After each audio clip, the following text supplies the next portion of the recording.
benvenuto a tutti. Siamo in tanti, non era scontato, ci rivediamo dopo mesi dall'ultimo convegno in presenza, perciò insomma questo fa particolarmente piacere. Non è stato facile per nulla organizzare un convegno ora, ma devo dire che devo ringraziare innanzitutto la professoressa Anna Zilli, che ci ha dato una mano enorme nell'organizzazione dell'evento di oggi. Dopodiché devo anche ringraziare e salutare la professoressa Elena D'Orlando, che ci ospita come Dipartimento di Scienze Giuridiche, e ringrazio l'assessore Alessia Rosolen, che ha accolto immediatamente il nostro invito con grande entusiasmo, perciò grazie di essere qui oggi. Siamo qui oggi anche, non neghiamolo, per salutare il Presidente Macor. Non aggiungo altro perché so che il Presidente non vuole, però è un'occasione speciale, importante. Non anticipo nulla, però voglio dire una cosa. Se esiste l'Associazione Giovani Consulenti del Lavoro di Udine, è merito del Presidente Macor, che ha spinto molto per la creazione di questa associazione, ed è grazie a questa associazione, come diceva il collega Tommaso Donda al termine del suo mandato, che molti di noi da colleghi sono diventati amici, perciò insomma è una bellissima eredità da portare avanti. Così come devo dire che il Presidente Macor ci ha sempre tenuto moltissimo a tenere i rapporti stretti e frequenti con l'università. Ed è un testimone che speriamo di raccogliere. Ci impegneremo per far questo e dobbiamo portare avanti il percorso che ha tracciato il Presidente. A proposito di associazioni giovani e università, sono felice di presentarvi la neopresidente dell'Associazione Giovani, Elena Geller, che tra l'altro, se non mi ricordo male, nel 2018 ha vinto il premio Lombardi in tema di smart working qui all'Università di Udine. Saluto poi i relatori che vedo qui davanti. Innanzitutto la professoressa Marina Brollo, che devo ringraziare moltissimo perché è stata l'architetta del convegno di oggi. Senza di lei non sarebbe stato possibile strutturarlo in questa maniera. E ringrazio poi la professoressa Visintin, che collabora con noi per la prima volta, così come il dottor De Falco, ne parlavamo prima, tra l'altro autore da pochissimo di una pubblicazione ADAPT in tema di smart working, perciò insomma approfittiamo della cosa. Cos'altro? Non perdo altro tempo, lascio subito la parola ad Elena Geller per tutto il resto. Grazie a tutti. Buonasera a tutti, sono molto emozionata e ringrazio tutti quanti per avermi dato l'opportunità di essere qui stasera, perché appunto, come diceva il collega Alessandro Meneguzzi, di smart working me ne sono occupata quando se ne parlava ben poco. Infatti è stato oggetto della mia tesi di laurea nel 2017, subito dopo che era stato pubblicato il primo testo normativo in materia di smart working.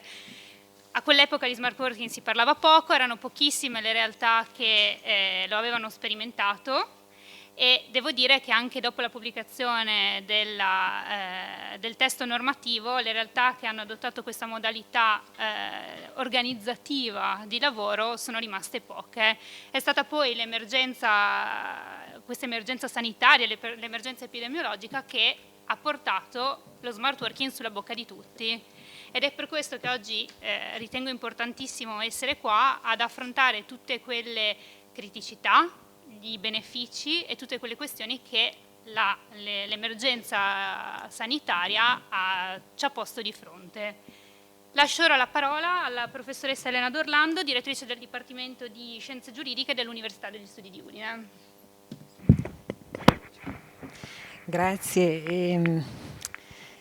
Sono particolarmente contenta di portare i saluti del Dipartimento di Scienze Giuridiche a questo evento, anche perché si ricomincia finalmente a poterci incontrare nuovamente in presenza, e dal mio punto di vista sicuramente questo è un plus valore in eventi come questo, e speriamo che le condizioni ci permettano di continuare secondo questa modalità.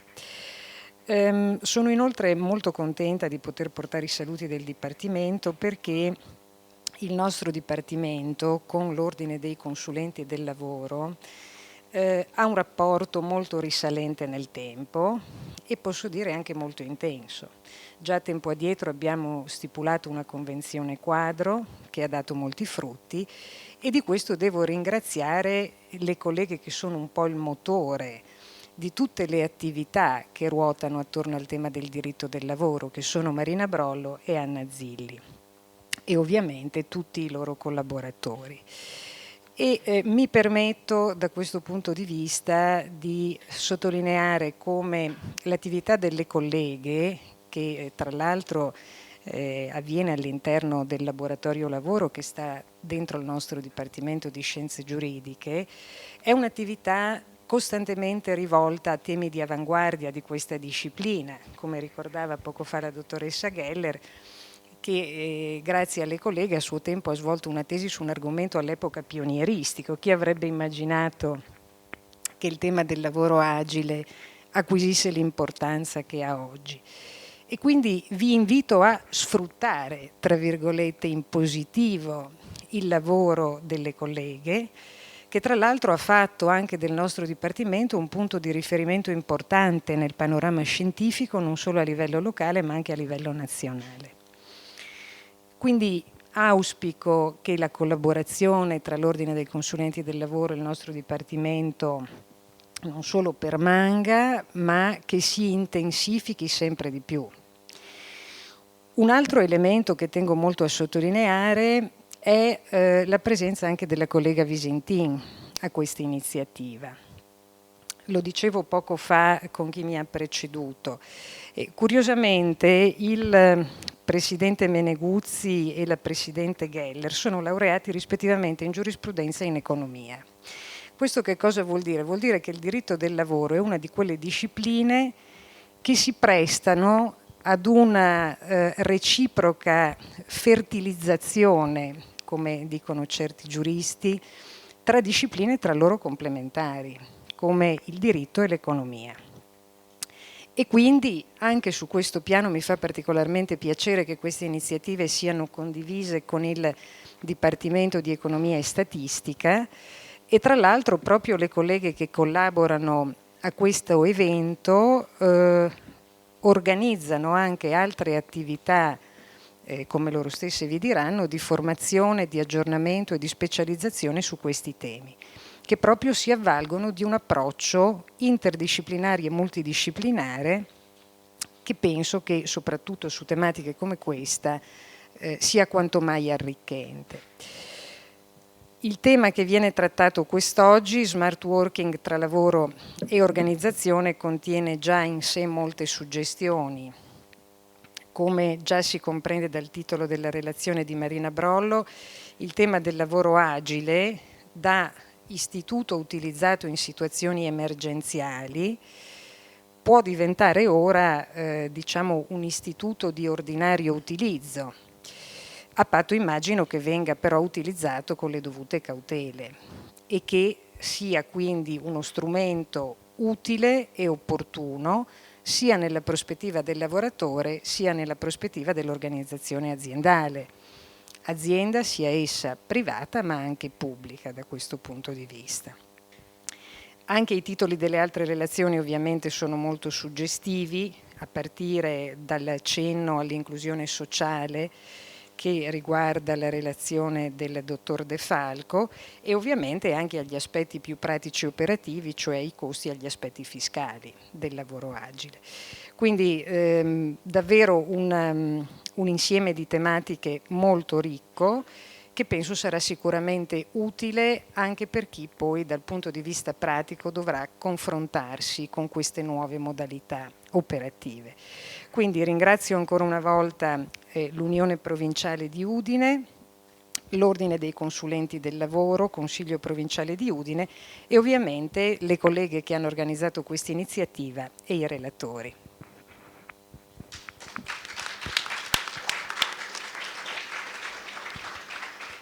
Ringrazio la professoressa D'Orlando e passo ora la parola all'assessore al lavoro della Regione Friuli Venezia Giulia, Alessia Roselen. Grazie, buonasera a tutti e grazie per l'invito a chi ha voluto organizzare questo incontro, a chi l'ha saputo organizzare e al Presidente del Consiglio Provinciale dell'Ordine dei Consulenti del Lavoro di Udine. Ringrazio l'Università per essere a fianco alle categorie del nostro territorio rispetto a temi non così scontati e non così facili sia nella loro attuazione che per quanto riguarda la loro applicazione, e cerco di concentrare quello che è il mio intervento su quella multidisciplinarietà di cui parlava prima di me ovviamente la padrona di casa, la professoressa D'Orlando. Quando parla di multidisciplinarietà e quando parla di un mondo del lavoro che si organizza in maniera molto diversa rispetto a quella che abbiamo conosciuto e rispetto a quella sulla quale la nostra società si è formata per decenni, credo si riesca ad intravedere tutto quelle che sono le modifiche che all'interno della nostra società e delle nostre comunità andremo ad incontrare, perché parliamo sicuramente di economia, parliamo sicuramente di lavoro, parliamo sicuramente di diritto, ma quando attacchiamo e ci confrontiamo su un tema come questo, parliamo sicuramente di territorio, parliamo sicuramente di urbanistica, parliamo sicuramente di spazi che devono essere attrezzati, parliamo di una società e di una comunità che si sposta sul territorio anche in base ovviamente alle scelte legate alle tipologie di lavoro, parliamo quando un po' immaginiamo il futuro di questo territorio anche al ripopolamento di zone che in realtà in questo momento o che nel corso dei decenni precedenti si sono spopolate proprio per il principio per il quale il posto di lavoro corrispondeva con una sede fisica. Davanti, credo, a questa riflessione noi ci troviamo davanti a una piccola, forse anche grande, forse anche più grande di quanto noi pensiamo, rivoluzione di quello che è l'assetto per il quale e nel quale noi siamo cresciuti, nel quale ci siamo confrontati e che ora improvvisamente, peraltro con un'accelerazione straordinaria legata a un evento come il Covid, tutto questo ha prodotto. Dopodiché mi chiedo se, e questo magari i giuristi che interverranno dopo di me avranno il modo e la capacità di intervenire in maniera più puntuale su questo, mi chiedo se quello che abbiamo vissuto durante tutto il periodo Covid sia stato smart working. Per quanto mi riguarda e per quelle che sono le mie conoscenze, sicuramente no. Forse telelavoro, forse lavoro da casa, forse qualche cosa di diverso, sicuramente in maniera strutturata rispetto a quello che invece è un processo evolutivo del mondo del lavoro verso il quale stiamo andando e sul quale bisogna tenere alta l'attenzione su quelli che sono i diritti, su quelli che sono i doveri, ma su quelli che sono contratti collettivi e applicazione di tutta una serie di processi che su questo lavoro si baseranno. I temi dei titoli in realtà degli interventi puntuali che verranno fatti dopo di me contengono il germe, l'analisi, i problemi di tutto quello che ci troviamo davanti. Il primo è la domanda, siamo passati da un'emergenza in cui abbiamo usato lo smart working alla normalità normativa o di altri interventi che regolerà lo smart working. Ecco, a questa risposta su questa domanda ho già detto la mia. Sicuramente quello che abbiamo conosciuto in tutto il periodo dell'emergenza non era smart working, sicuramente è stata una parentesi nella storia del diritto del lavoro italiano, ma lo smart working non è semplicemente lavoro da casa, ma è, come invece ci insegnano i giuristi che su questo hanno lavorato e hanno lavorato per molti anni, è sicuramente flessibilità, è autonomia, non è telelavoro, non è legato a tipologie contrattuali perché può essere applicato in maniera molto ampia, non è, che questo è un altro tema che credo vada legato sempre all'evoluzione della società, non è sicuramente uno strumento di conciliazione. Per molto tempo abbiamo pensato che, anzi per tutto il periodo del Covid abbiamo pensato che il lavoro svolto da casa fosse lo strumento perché magari qualcuno si occupasse contestualmente anche di altre cose legate all'emergenza. Ecco, non è solo e non è tanto uno strumento di conciliazione. C'è un tema in un altro intervento legato ovviamente all'organizzazione d'impresa. Anche questa è una partita importante sulla quale sicuramente le amministrazioni pubbliche o comunque il pubblico in tutta la sua potenza di parte datoriale deve cominciare a fare delle riflessioni, ma lo deve fare anche in quanto potenza di parte regolamentare rispetto a tutta una serie di interventi che possono essere il welfare aziendale, la responsabilità sociale d'impresa, l'organizzazione interna legata all'impresa, la formazione di persone, di quadri dirigenti che siano capaci di gestire una forza lavoro che non è in presenza controllata nel numero di ore nelle attività. E questo è un tema che inevitabilmente si lega sicuramente al tema della salute e della sicurezza. Quando si pensa alla salute e alla sicurezza sul lavoro abbiamo anche su questo vissuto su protocolli applicativi non sempre applicati, e questo è un altro aspetto, ma su protocolli, su applicazioni di contratti e di modalità di verifica che cambiano completamente e hanno bisogno di formazione di personale in grado di dare una risposta su questo. E formiamo il personale, sicuramente il personale dirigente, dobbiamo formare, ed è la grande parola che copre tutto il tema del lavoro sicuramente nei prossimi anni, molto più di quanto ha fatto negli anni precedenti, nonostante l'utilizzo dei fondi che avevamo a disposizione. C'è sicuramente il tema di tutti i percorsi di formazione digitale. Lo smart working è necessariamente legato ad aspetti come quello delle competenze e delle conoscenze digitali, è legato a una rivoluzione del pensiero, del ruolo della formazione all'interno del mondo del lavoro. Lo diciamo sempre ad ogni incontro. Fino a un decennio fa l'idea era sempre che la formazione finiva nel momento in cui qualcuno entrava all'interno del mondo del lavoro.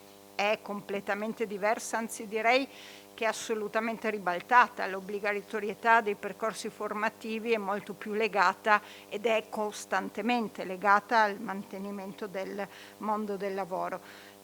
La nuova programmazione del Fondo Sociale Europeo su questi due aspetti, la formazione permanente aperta anche agli occupati, e questo è un passo che la Regione Friuli Venezia Giulia ha fatto a differenza di molte altre regioni italiane, dove ovviamente la formazione permanente è legata solo ed esclusivamente alle persone disoccupate. Nella nuova programmazione questa partita, che credo sia importante e sarà quella che determinerà anche la qualità dell'occupazione nel territorio del Friuli Venezia Giulia, noi l'abbiamo già fatto. Assieme a questo c'è un tema, credo, ma ovviamente verrò integrata in maniera molto più completa e complessiva di me, che va legato inevitabilmente agli accordi aziendali, agli accordi del lavoratore con l'impresa rispetto a tutta la parte che verrà trattata poi nella contrattualistica e negli aspetti fiscali. Perché una cosa che sicuramente è vera è che molto spesso nel corso di questi anni si è confuso molto anche in questo caso, anche nell'utilizzo del lavoro agile, che lavoro agile non era, il lavoro subordinato con il lavoro autonomo. Il lavoro agile è un lavoro subordinato, ha sicuramente delle caratteristiche importanti sulle quali bisogna intervenire, ma rimane un lavoro sottoposto a contratto collettivo nazionale, e queste cose le sappiamo. Che cosa può fare la Regione? Ripeto, oltre a una visione che è già cambiata nel corso di questi anni e che spero sia capace di accompagnare questo percorso, e abbiamo già parlato della formazione della nuova programmazione del Fondo Sociale Europeo, della nuova programmazione di goal all'interno del PNRR. Non vi ho parlato, ma è un tema sul quale già dal 2018, quando abbiamo rivisto la legge 18 del 2005 sul lavoro, il tema del welfare aziendale, della responsabilità sociale d'impresa, il tema della conciliazione, che indirettamente comunque non è lo scopo, ma è sicuramente uno dei temi connessi, l'abbiamo reso centrale all'interno della legge 18. Possiamo fare questa prova di architettura complessiva di quelle che saranno le modifiche della nostra società e andare ad immaginare. Ci lavoreremo nel 2022, è qualcosa che non esiste, quindi non sto vendendo un prodotto o un lavoro già fatto, è qualcosa su cui bisogna però cominciare a lavorare, un piano complessivo, che è quello di cui vi ho parlato, rispetto al tema dello smart working declinato è all'interno dei nostri territori. Questi sono gli aspetti sui quali ovviamente sentiremo degli spunti ulteriori e sicuramente importanti.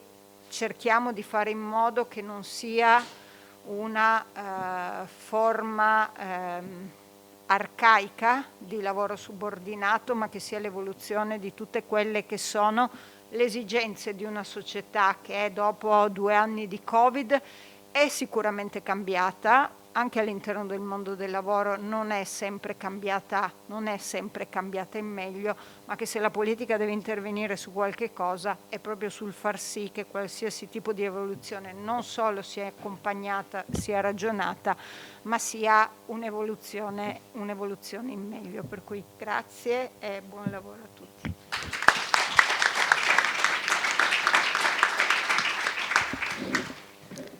Ringrazio anche l'assessore Rosolen per essere stata qui con noi e passo la parola al presidente Enrico Macor.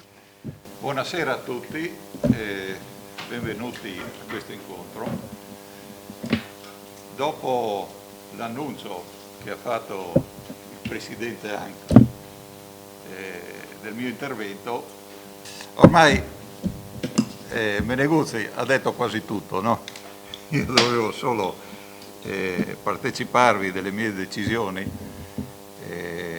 di smettere con la mia carriera professionale al 31 dicembre di quest'anno. Di conseguenza devo smettere per obbligo anche l'incarico e il mandato che mi era stato affidato come presidente.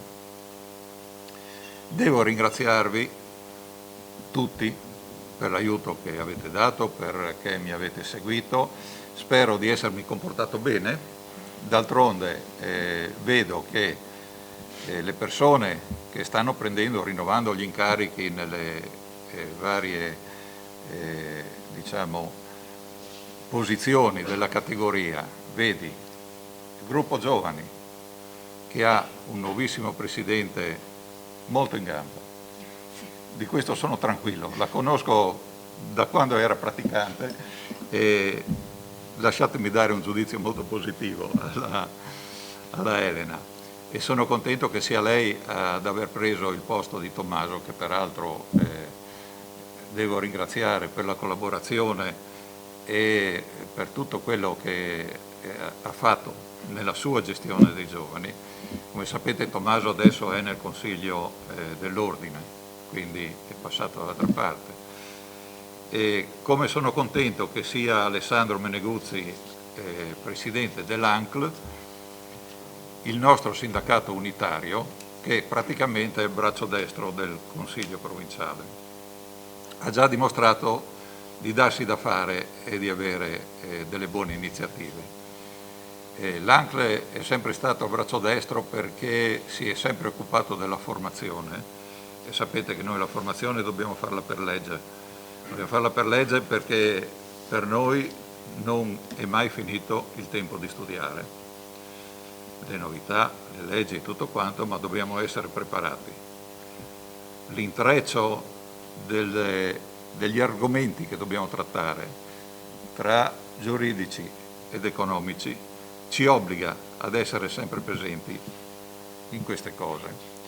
E ripeto, Alessandro già dà dimostrazione di essere in gamba. Quindi le sue paure di non poter mandare avanti il mio indirizzo di lavoro mi pare che non esistono. E ringrazio tutti, è stato un piacere lavorare con tutti voi. Ringrazio anche l'assessore che stasera è qui presente e devo dire che nell'interpretazione che ha dato riguardo al convegno di questa sera ha colto quello che ci ha detto il periodo Covid. L'insegnamento è che bisogna migliorare le situazioni che noi credevamo essere tranquille ed efficaci. E invece questo deve darci la spinta per essere più forti e ottimizzare tutto quanto. Chiuso il mio commento personale, due notizie. Una che siamo andati all'Agenzia delle Entrate a Udine, abbiamo ottenuto la possibilità di fare un protocollo simile a quello che abbiamo con l'INPS per le eventuali questioni. La cosa è nata dalle problematiche del 770 sapete, no? Degli avvisi che sono arrivati. E con questo siamo andati a parlare perché non c'era la possibilità di prenotare gli appuntamenti e tutte queste cose. Quindi abbiamo ottenuto di poter operare come con l'INPS, segnalate all'ordine, arriverà la circolare esplicativa e poi a tutti quanti, segnalate all'ordine la problematica, l'ordine si occupa di trasmettere alle persone di dovere, se è risolvibile la cosa lo si fa senza nessun problema. Bene, non rubo altro tempo. Salutiamo il tesoriere nazionale che ha voluto farci.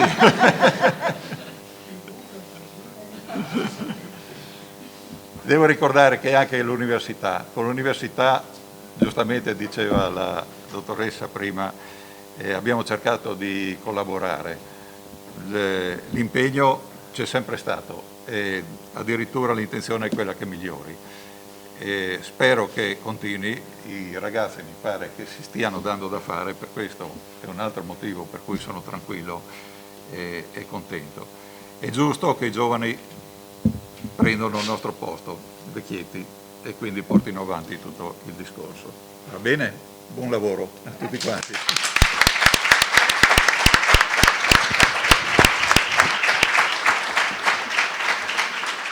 Ci sono adesso due interventi a distanza di due figure molto importanti che avrebbero voluto essere con noi qui oggi, ma che per impegni istituzionali non hanno potuto farlo. Il primo è di Marina Calderone, Presidente del Consiglio Nazionale dell'Ordine dei Consulenti del Lavoro, e il secondo è di Rosario De Luca, Presidente della Fondazione Studi dei Consulenti del Lavoro.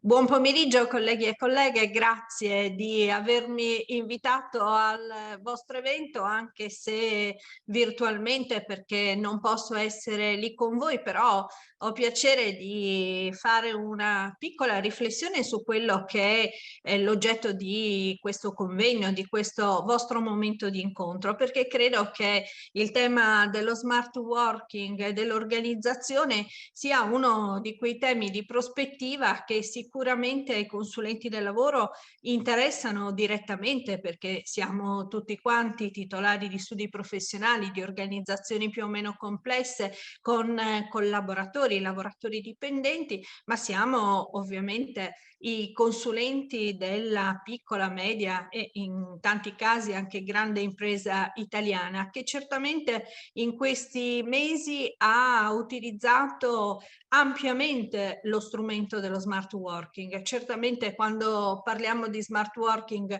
associato alla pandemia, probabilmente perpetuiamo e discutiamo di un modello che non è quello certamente del lavoro agile della legge 81 del 2017, del Jobs Act dei lavoratori autonomi, però non è neanche quello che poi diventerà in futuro invece uno strumento che è diventato il nostro pane quotidiano, perché la parola smart working è ormai di uso comune, tanto che la pronunciano giovani, anziani, bambini, mentre certamente prima della pandemia si trattava di una esperienza confinata in quei programmi aziendali che poi erano solo propri del mondo della grande impresa, in cui si faceva smart working per solo ed esclusivamente 1 o 2 giorni alla settimana e faceva parte questa scelta di un sistema di welfare integrato aziendale che solo ed esclusivamente alcune realtà avevano implementato o potevano permettersi. La pandemia invece ci ha consegnato certamente un modello ibrido che però ci ha aiutati anche a comprendere che non necessariamente la prestazione lavorativa deve essere confinata all'interno di quelle che sono le pareti dello studio o dell'impresa e quindi degli uffici in cui siamo abitualmente strutturati oppure siamo abituati a muoverci, ma invece si può lavorare anche a distanza e sicuramente si può lavorare anche in una condizione in cui c'è la possibilità di conciliare tante esigenze. Si è detto che lo smart working è servito anche a conciliare le esigenze di vita e di lavoro e di gestione familiare, soprattutto quando i figli non potevano andare a scuola e quindi dovevano lavorare con la didattica a distanza.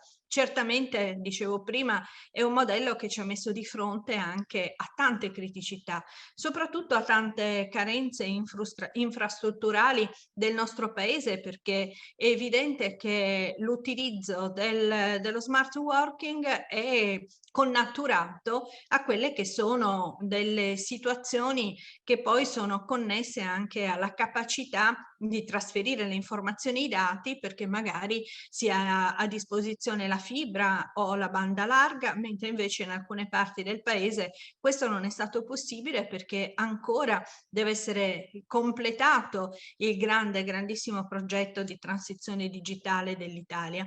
E io credo che uno di questo tema, che è uno dei principali del Piano Nazionale di Ripresa e Resilienza, sia assolutamente necessario e comunque una condizione imprescindibile per poi consentire anche di implementare dei modelli organizzativi come quello del lavoro a distanza.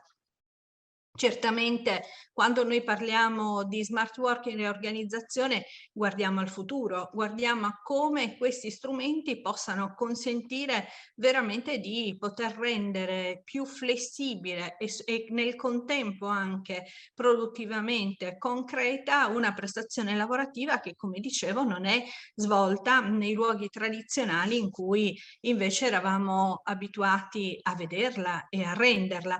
Allora ecco che veramente si parla di organizzazione, si parla anche di concertazione, perché certamente il nuovo modello necessiterà di modifiche normative, ma necessiterà anche di tanta flessibilità e adattabilità ai contesti aziendali e quindi anche indubbiamente ad una flessibilità concertata con le organizzazioni sindacali e quindi con coloro i quali poi devono rappresentare gli interessi dei lavoratori. Non ci può essere un sviluppo di un nuovo modello organizzativo senza avere una condivisione con chi poi lo deve applicare, perché è vero che lo smart working in emergenza ci ha aiutato a continuare a rimanere ancorati al lavoro, però contemporaneamente ha manifestato anche delle profonde criticità nel momento in cui ha generato o amplificato il divario tra chi poteva lavorare e chi non poteva, perché magari svolgeva delle funzioni e delle prestazioni lavorative che non si potevano continuare o che non si potevano rendere in smart working, oppure perché non ne aveva le competenze digitali aziendali, oppure perché per tanti motivi le persone non avevano a disposizione gli spazi e la connettività per poter gestire una prestazione di questo tipo. Io credo che parlare di organizzazione voglia dire porsi come obiettivo quello importante di applicare e individuare dei modelli di lavoro che poi siano patrimonio di tutti e che possano essere utilizzati ad ampio spettro, ad ampio raggio per portare poi dei benefici. Sappiamo che il dibattito che è sorto intorno allo smart working ha messo in evidenza certamente le positività, anche le criticità, e ha messo in evidenza anche il fatto che c'è un rischio per i lavoratori di non sentirsi pienamente collegati e fidelizzati a quelli che sono gli obiettivi aziendali, quindi di sentirsi un po' ai margini di quella che è invece la dimensione dell'azienda e quindi gli obiettivi della stessa. Ecco perché bisogna ripensare il modello anche in termini di misurazione della produttività, di condivisione e soprattutto di valorizzazione in modo certamente differente, ma comunque consapevole di quelle che sono le performance dei singoli. I consulenti del lavoro in questo ci sono e soprattutto hanno competenze e sensibilità per poter gestire anche la fase in cui un nuovo strumento deve diventare patrimonio comune. Io mi fermo qui ringraziandovi per l'opportunità, ma non prima di aver rivolto un saluto speciale al vostro presidente Enrico Maccor, che presto cesserà la sua attività di consulente del lavoro, ma non cesserà di essere un consulente del lavoro, perché questo credo che ognuno di noi sappia perfettamente che invece una condizione che è pienamente integrata nel percorso di vita e anche di relazione di ogni consulente del lavoro, di ogni professionista iscritto all'ordine. Quando si sceglie di entrare nella famiglia dei consulenti del lavoro, poi certamente c'è il momento in cui si sceglie anche di lasciarla e di dedicarsi al giusto momento in cui bisogna anche godere dei sacrifici fatti per tanti anni, però nello stesso tempo io sono certa che Enrico non cesserà di essere uno di noi, ma soprattutto saremo noi a obbligarlo a esserlo ancora pienamente, perché è importante avere a che fare con professionisti seri, preparati, ma soprattutto che guardano alla professione e anche al modo in cui la professione poi si esercita e si riconosce nei momenti di aggregazione con umanità e con la consapevolezza che con il cuore e soprattutto con la passione si possono fare veramente delle cose importanti per tutti. Un abbraccio particolare Enrico, ma a tutti quanti voi, vista l'imminenza delle festività natalizie, veramente buon Natale e buone feste, e speriamo veramente tutti di poterle passare serenamente con i nostri cari, in sicurezza, in tranquillità, e sapendo bene che dovremo continuare a fare il nostro lavoro, ma lo faremo sempre con la stessa passione, con la stessa volontà di cercare di portare un contributo positivo al nostro paese, ai nostri territori, alle persone che si relazionano con noi e a tutti quelli che hanno bisogno di professionisti seri, preparati e soprattutto umanamente consapevoli. Grazie veramente a tutti quanti, buone feste con affetto e un abbraccio a tutti. Partecipare a distanza anche con un video registrato non dà purtroppo le sensazioni e il piacere di un incontro frontale, di un incontro personale, di quello che poi siamo abituati, sta nel nostro DNA di essere umani.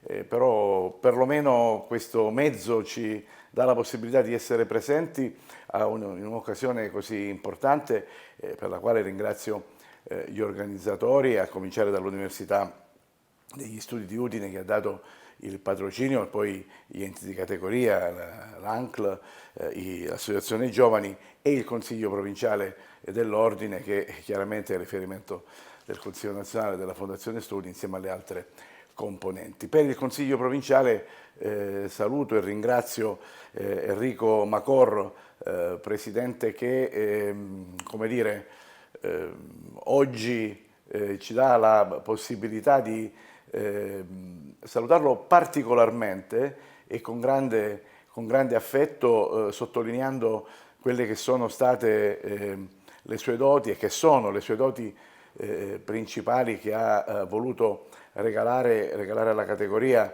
il senso di equilibrio, il senso di giustizia, il senso di appartenenza che hanno contrassegnato questa presidenza e che oggi danno la possibilità anche a tanti giovani di riconoscersi in una categoria a Udine di grandissima qualità e spessore, avendo peraltro donato al Consiglio nazionale un personaggio come Stefano Sassara, che sta veramente lasciando il segno dentro l'ufficio di presidenza. Salutare Enrico Macor con una punta di dispiacere, ma con la grande soddisfazione di aver potuto vivere con lui bellissime pagine della nostra categoria. Questa ultima organizzazione con lo smart working tra lavoro e organizzazione, appunto, ci dà la possibilità anche con Enrico di guardare al futuro, di guardare a quello che sarà del lavoro. È difficile per i contemporanei abitualmente dare giudizi di valore sui fenomeni che si realizzano, però è possibile certamente fare anche un po' di retrospettiva su quello che è stato il fenomeno dello smart working, comunque del lavoro più che altro home working in questo caso, che si è realizzato durante questa pandemia. Io credo, ma proprio brevemente, di poter dare qualche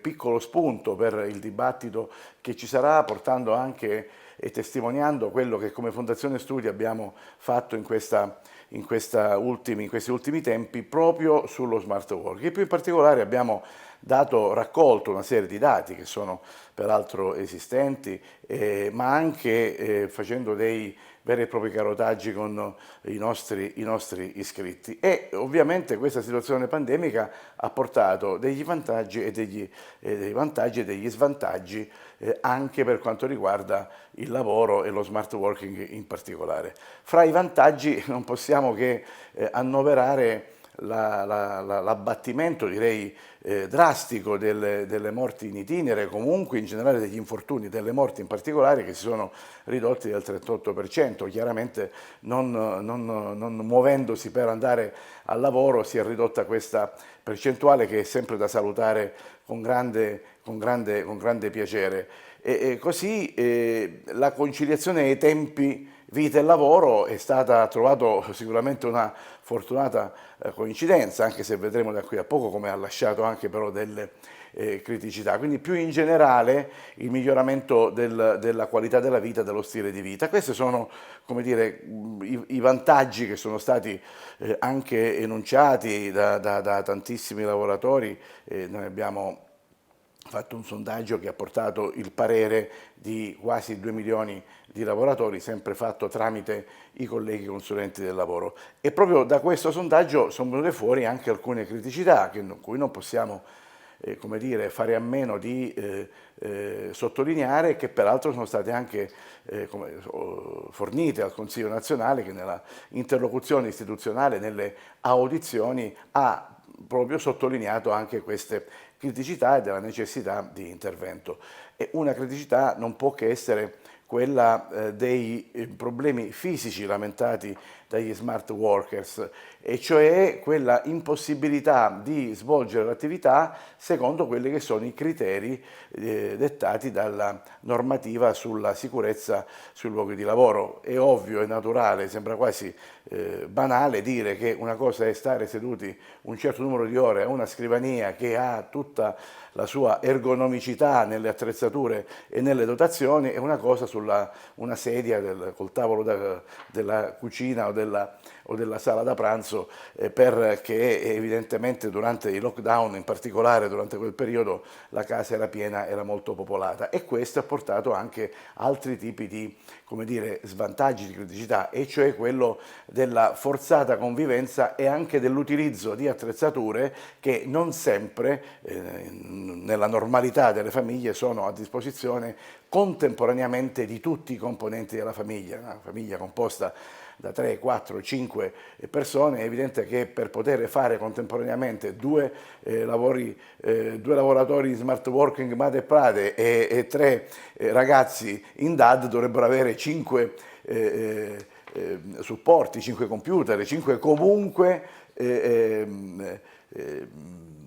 telefonini o quant'altro per poter fare queste attività, e la convivenza e la gestione degli spazi è stata un'altra delle grandi lamentele e criticità che è stata segnalata, così come ovviamente lo stress per la dilatazione dei tempi di lavoro, perché anche qui c'è da intervenire, e la marginalizzazione dei rapporti con i colleghi, perché fare le riunioni in video, i briefing in video non è la stessa cosa che farli in azienda, e ovviamente una più generalizzata indebolimento delle relazioni aziendali. Ora, è evidente che questa serie di attività e di criticità che vengono elencate devono trovare sfogo in una norma. Sappiamo che c'è aperta tutta il tema, la partita della contrattazione con le parti sociali, in Parlamento c'è dibattito su questo, ma non si potrà fare a meno di intervenire certamente sull'orario di lavoro, sulla gestione dello straordinario, sul diritto alla disconnessione. Ma c'è una cosa in più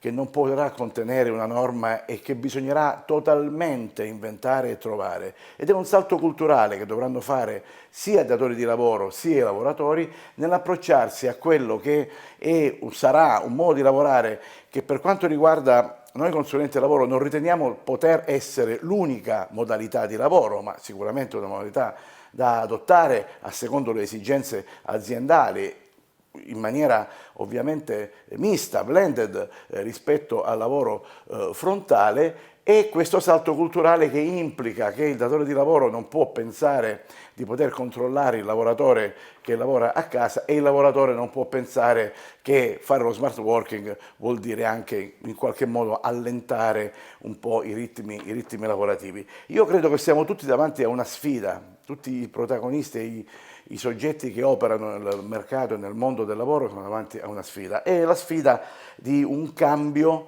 che forse potrà esserci da qui non so a quanto, e cioè fare una grande riflessione se passare da una prestazione oraria del lavoro ad una prestazione al risultato. È la sfida che tutti dobbiamo in qualche modo decidere di affrontare e che sicuramente sarà oggetto di dibattito e anche probabilmente di quello odierno. Saluto tutti, ringrazio ancora, e un grande abbraccio a Enrico Macor.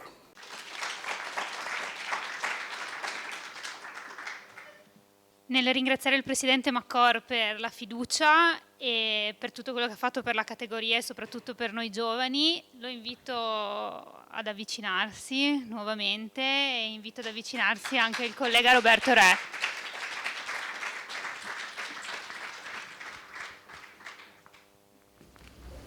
Mi hanno dato un incarico che svolgo con estremo piacere, sono veramente onorato personalmente, ma penso parte di tutti, di esprimere questo gesto di riconoscenza verso il tuo operato, che è stato fonte di ispirazione, ed è stato veramente un piacere collaborare insieme per questi anni. E quindi ti consegno da parte di tutti noi questo presente, così per ricordarti di noi quando farai a fare altro, mentre noi saprai che noi siamo negli studi, allora ogni tanto ci ricorderai. Ecco. Grazie di questo.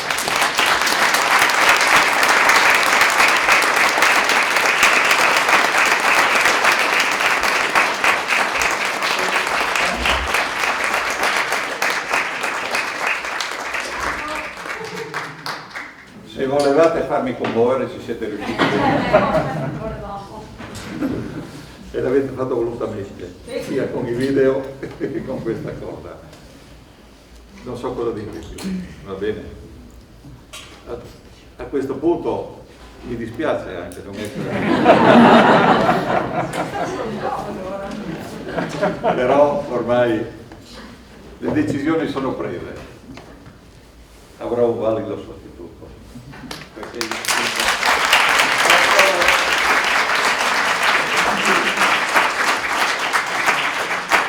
Il testo resterà a Roberto e il Consiglio rimane nella stessa composizione. Al mio posto entrerà Alessandro Meneguzzi e quindi si ristabilisce, come dicevo prima, quello che era l'equilibrio tra Consiglio provinciale e ANCL, perché avremo il Presidente dell'ANCL nell'ambito del Consiglio e quindi l'operatività sarà senz'altro uguale. Consiglieri, prima non sono riuscito a dirlo, grazie per la collaborazione e per l'aiuto che mi avete dato e perché avete seguito le mie linee, le mie forse imposizioni, non lo so. Comunque Indirizzi, dai. Indirizzi, diciamo così. Ecco. Quindi di nuovo grazie a tutti. Grazie.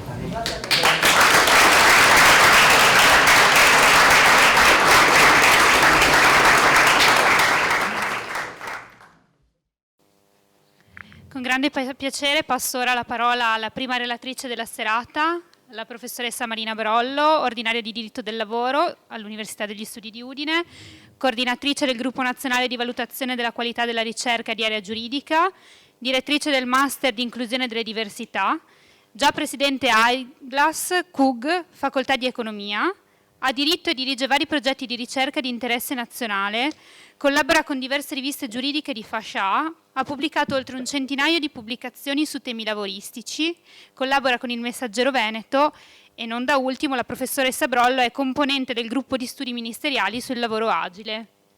Grazie Elena.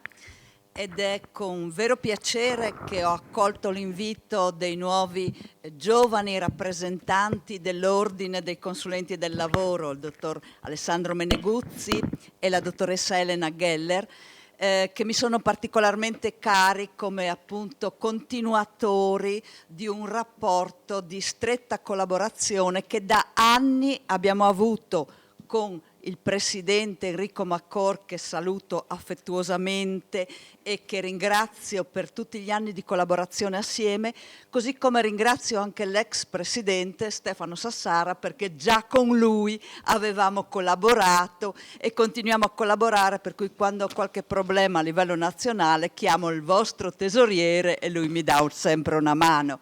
Quindi la collaborazione è strettissima. Mi fa molto piacere inoltre essere qua perché ho ascoltato già tutta una serie di saluti di contenuto, quindi non erano saluti di circostanza, ma sono già state anticipate tutte le parole chiave che avrei voluto portare nel mio intervento, laddove mi è stato chiesto di fare la ricognizione del passaggio tra il lavoro d'emergenza e la nuova normalità del lavoro agile. Allora, siccome appunto molte cose sono già state anticipate, io le condivido completamente, siccome poi abbiamo una fortunatissima coincidenza che solo un'ora fa, e nel mio telefonino stanno arrivando in continuazione gli ok delle parti sociali, solo un'ora fa il ministro Orlando ha firmato il protocollo sul lavoro agile relativo al settore privato. Quindi invece di parlarvi di quella che è stata la trasformazione dal vecchio a quello che forse verrà, vorrei soffermarmi su quella che potrebbe essere la nuova normalità alla luce di quello che è successo oggi. Però voglio fare un passo indietro, ricordare due cose. Quali sono gli antenati del lavoro d'emergenza? Perché noi ora ci concentriamo sullo smart working cosiddetto d'emergenza o telelavoro forzato a casa e dimentichiamo che già conoscevamo delle modalità di lavoro a distanza o casalinghe. Pensiamo addirittura al lavoro a domicilio con la legge degli anni 50, oppure al telelavoro che è stato introdotto verso la fine degli anni 90, primi anni 2000, nel settore pubblico, nel settore privato, nel pubblico una legge, nel privato solo con un accordo, che sicuramente costituiscono degli antenati di riferimento importanti, anche perché secondo me la sperimentazione pandemica, più che al nuovo lavoro agile, che è stato una modalità di nicchia, ha guardato le esperienze del lavoro a domicilio e del telelavoro. Quindi secondo me quella fase lì, questi 2 anni che stiamo, spero, per chiudere con la fine col 31 dicembre, hanno guardato più alle esperienze ante legge 81 del 2017 che a quella legge. Perché? Perché questa legge con l'emergenza è stata volutamente semplificata e privata dei suoi tratti caratterizzanti, a partire dal fatto che è stato un lavoro a gestione unilaterale, imposto dal datore di lavoro. Quindi cade tutta l'idea che c'era alla base del lavoro agile. Agile era una scelta, agile era una flessibilità condivisa, scelta da datore e lavoratore, ovviamente laddove possibile. Invece noi durante la pandemia lo abbiamo fatto anche laddove impossibile. Ad esempio devo dire che le lezioni a distanza sono tecnicamente possibili, possibilissime, però sinceramente preferisco avere davanti un'aula, vedere gli occhi degli studenti e capire se mi stanno seguendo o meno. Per cui sì, tecnicamente si può fare, ma la qualità, non c'è dubbio, cambia, anche perché, lo ha già detto l'assessora, non siamo stati formati. Cioè è stato un evento imprevisto, improvviso e improvvisato nel nostro modo di reagire e quindi lo abbiamo fatto come potevamo. Un lavoro agile cosiddetto fai da te che non ha, a mio parere, nulla a che vedere col lavoro agile che verrà. Allora, che cosa sta succedendo? Beh, innanzitutto abbiamo la fortuna di avere 2 ministri che sono molto protagonisti, nel senso che abbiamo per il lavoro pubblico abbiamo il ministro Brunetta che in un primo momento ha avuto degli sbandamenti circa il lavoro agile, ma adesso pare che lo consideri una cosa importante e quindi dopo aver varato un piano sull'innovazione e la coesione sociale, da ultimo, fine novembre, ha varato delle linee guida per il lavoro agile nelle pubbliche amministrazioni, in cui in realtà non c'è solo il lavoro agile, ma c'è una nuova fattispecie che lui chiama lavoro da remoto e che a mio parere non è un altro modo, non è altro che un modo diverso per chiamare il telelavoro, perché il lavoro da remoto previsto dalle linee guida è un lavoro con un orario fisso, quindi una modalità vecchia di lavoro. Invece nel settore privato che cosa si sta facendo? Si sta procedendo con un protocollo. Il ministro Orlando oggi ha firmato questo protocollo con le parti sociali con questa novità che riguarda anche il lavoro pubblico, la novità di usare il metodo concertato. Io credo che il grande messaggio che è stato dato in questo lasso corto di tempo, in questi 10 giorni, è che le sfide delle trasformazioni si colgono assieme, si affrontano assieme, che i ministri, i 2 ministri del pubblico e del privato hanno dialogato con le parti sociali, sindacati e rappresentanti delle imprese per appunto trovare un equilibrio tra chi può farlo o non può farlo, perché io al tavolo dei lavori ho sentito parlare appunto i rappresentanti di settori che hanno detto a noi non ci interessa, però vogliamo sapere che cosa state scrivendo, oppure invece altri, penso agli assicurativi, agli informatici, che vogliono farlo completamente, vogliono farlo non in modo ibrido, dove ibrido non è quello che abbiamo fatto durante l'emergenza non era ibrido, era integrale, era sempre a casa. Ibrido vuol dire un'alternanza tra casa e lavoro. Allora dicevo, c'è questa scommessa di farlo assieme appunto con un metodo nuovo, che non è nuovo, è la concertazione sociale degli anni 90, del metodo Ciampi, ma è intelligente ed è replicabile, e tra l'altro pare che in Europa noi siamo il primo paese a affrontare questo tema di una regolamentazione del lavoro agile col metodo concertato, quindi con l'accordo con le parti sociali. Era scontato? No. Non era per niente scontato, anzi quando è stato nominato il gruppo di studio a cui io ho fatto parte, quando abbiamo iniziato i lavori all'inizio di aprile, l'idea era scriviamo le regole per cambiare la legge 81, quindi vediamo come è andata durante l'emergenza e cerchiamo di modificare la legge. Cosa è successo? Come gruppo di studio ci siamo messi a studiare. Abbiamo studiato i dati e tra l'altro confesso che lo studio della Fondazione Studi vostra è stato fondamentale, perché davvero è stato un sensore sensibile anche degli atteggiamenti psicologici dei lavoratori, specie delle lavoratrici, nei confronti del lavoro agile. Quindi è stata una bussola fondamentale per orientare i nostri ragionamenti. Allora abbiamo preso i dati, abbiamo preso i sondaggi, abbiamo preso la letteratura nazionale, straniera, e poi sulla base di tutto questo cosa abbiamo fatto? Abbiamo preparato un questionario molto analitico in cui abbiamo chiesto alle parti sociali: cosa pensate rispetto a questa criticità? C'è questo problema, voi come ritenete opportuno risolverlo? Datori e rappresentanti dei lavoratori? Ecco, un questionario che appunto ha ricevuto una mole incredibile di risposte, perché era già molto analitico, e abbiamo avuto risposte ancora più dettagliate, ma importanti per avere un feedback prezioso. E allora ci siamo resi conto che non era possibile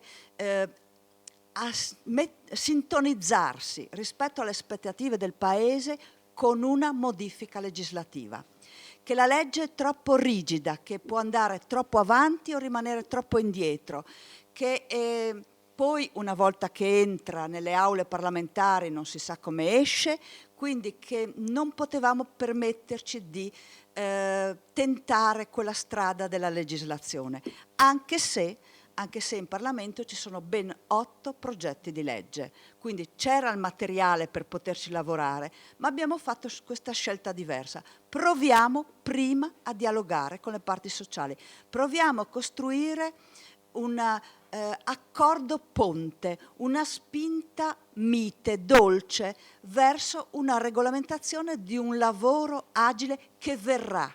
Quindi come sarà questo lavoro agile?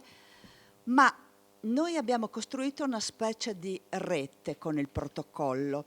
Abbiamo cercato di individuare sui temi critici, di individuare gli indirizzi, gli orientamenti, di fornire delle suggestioni a chi? Alla contrattazione collettiva. Ed ecco, questa è stata l'altra grande scelta che abbiamo fatto. Mentre abbiamo detto la legge rimane così com'è, e quindi se rimane così com'è significa che dal 1° gennaio, se non siamo più in emergenza, per fare il lavoro agile bisogna usare il contratto individuale. Quindi abbiamo rivitalizzato l'idea del contratto individuale, ma consapevoli che la persona può essere nella negoziazione in una situazione di svantaggio, ci possono essere delle criticità, e quindi abbiamo scommesso sul ruolo della contrattazione collettiva, quello che non faceva la legge 81 del 2017. Quindi abbiamo fatto questa scelta di campo. Visto che i contratti collettivi sono stati preziosi prima della legge, facciamo ridiventare preziosi per vedere se poi domani dovremmo riragionare su una modifica alla legge.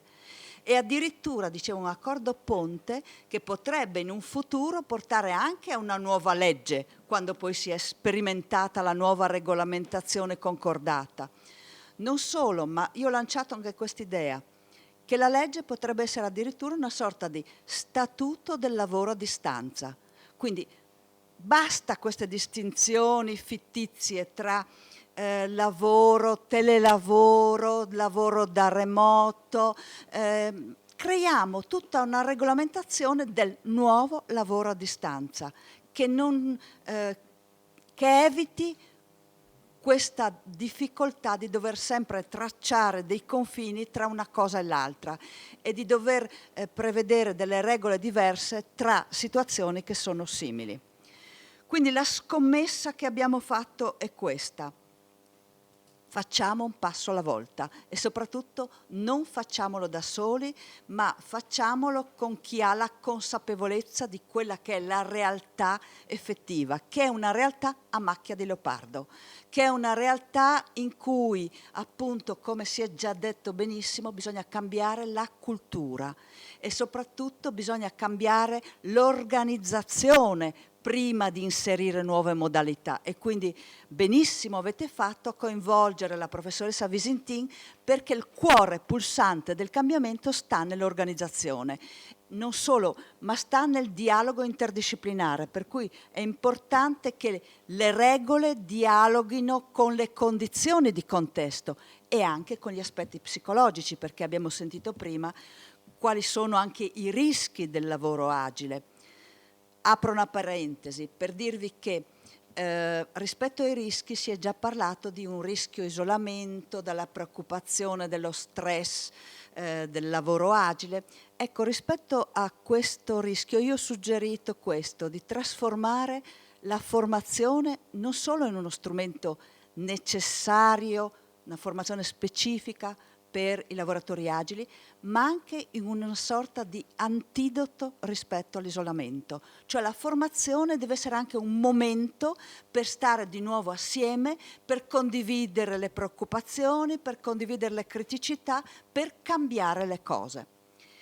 Quindi dicevo, è un lavoro che va fatto assieme, ragionando in un'ottica interdisciplinare. Non a caso il gruppo di studio era interdisciplinare, in certi momenti parlavamo lingue completamente diverse, però alla fine poi ci siamo capiti, ed è anche un'indicazione di metodo per tutte le sfide che dovremo affrontare. Basta steccati tra le competenze, bisogna cercare di parlarsi, magari perdendo un po' di linguaggio specialistico, ma cercando di risolvere i problemi concreti della gente. E quindi, volendo lasciare spazio anche ai colleghi, la sfida che avete davanti voi, consulenti del lavoro, è grande. È grande perché noi abbiamo fatto questa scommessa che l'attore pubblico, i ministri, che sono diventati importanti, protagonisti di questa partita, anziché intervenire con lo strumento tradizionale della legge, passano la palla alle parti sociali, quindi danno delle indicazioni alla contrattazione collettiva. Ma è ovvio che c'è tutta la struttura della contrattazione collettiva, quindi è presumibile che interverranno dei contratti nazionali e che poi interverranno dei contratti di secondo livello a seconda dei diversi ambiti nel pubblico e nel privato, aziendali o territoriali. Non solo, ma deve esserci anche il contratto individuale, quindi tanti contratti da scrivere. E a proposito del contratto individuale, noi abbiamo immaginato anche alcuni contenuti minimi del contratto individuale, che sono importanti come suggerimento, come momento di riflessione per il lavoratore. E quindi voi, con il vostro ruolo, siete in prima linea, perché verranno a chiedere a voi: ma cosa scrivo in questi contratti? Quindi diciamo che i ministri hanno fatto questa scommessa che è di un accompagnamento gentile verso il cambiamento, ma con la consapevolezza che sono i consulenti delle imprese che spesso, specie nel nostro territorio, sono in una condizione arretrata dal punto di vista dell'innovazione tecnologica, digitale, dal punto di vista della consapevolezza del cambiamento culturale, e quindi voi siete portatori del cambiamento. Quindi vi auguro buon lavoro e noi siamo a disposizione per darvi una mano se ne avete bisogno. Grazie.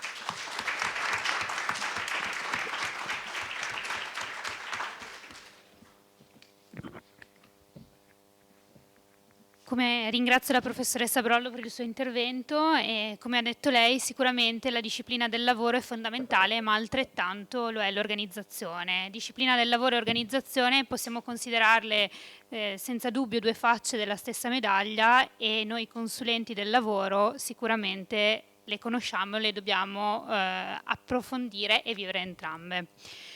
Lascio dunque ora la parola alla professoressa Francesca Visintin, professoressa ordinaria di organizzazione aziendale presso il Dipartimento di Scienze Economiche e Statistiche dell'Università di Udine.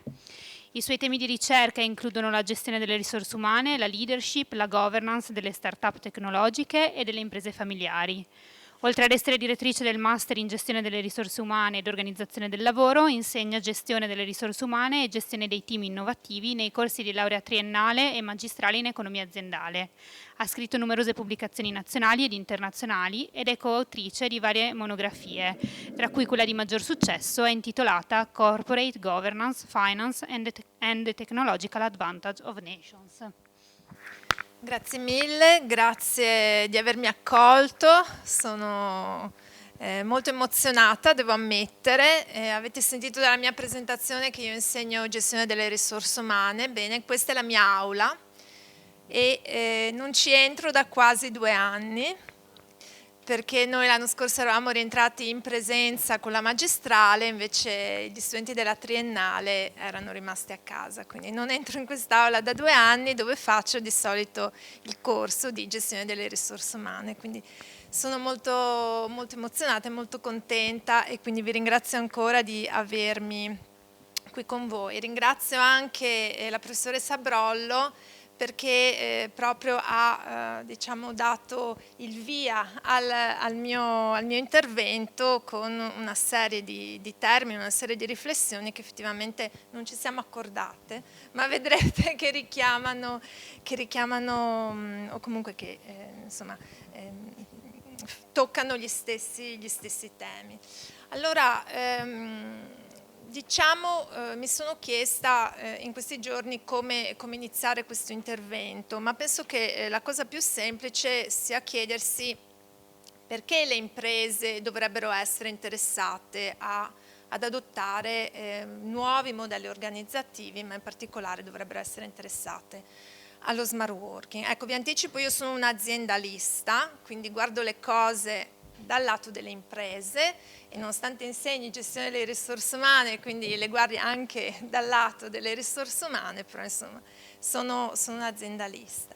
E quindi il mio punto di partenza è darvi già questa risposta, o la risposta a questa domanda, semplicemente le imprese non possono farne a meno. Non possono farne a meno e vi faccio subito vedere la ragione.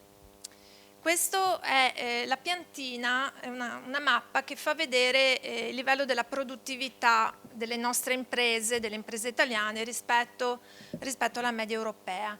Più chiaro il colore, più la produttività dei lavoratori è bassa, calcolata sulle ore lavorate.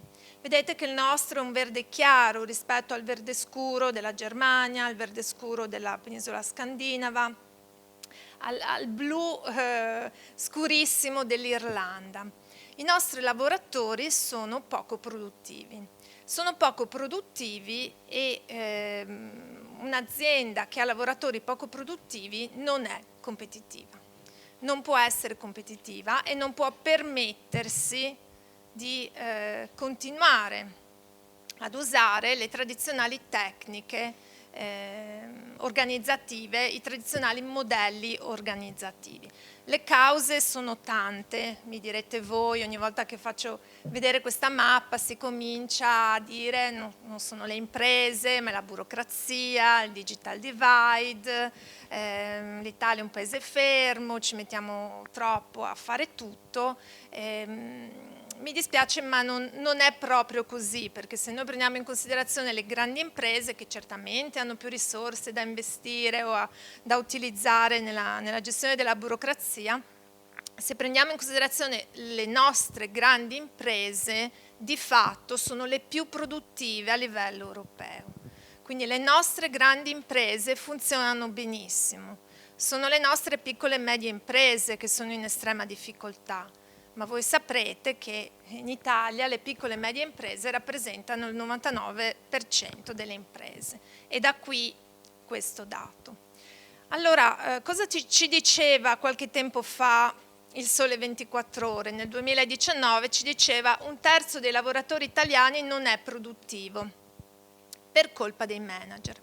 Per colpa dei manager in questo senso: i modelli organizzativi adottati dalle nostre imprese sono modelli antiquati, sono modelli padronali, sono modelli di command and control, come si dice, in cui una o pochissime persone prendono le decisioni e le impongono sul resto dell'organizzazione.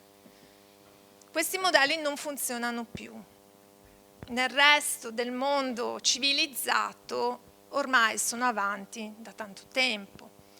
Non funzionano più per una semplice ragione: il contesto esterno è cambiato, il mondo competitivo è cambiato, le cose cambiano continuamente.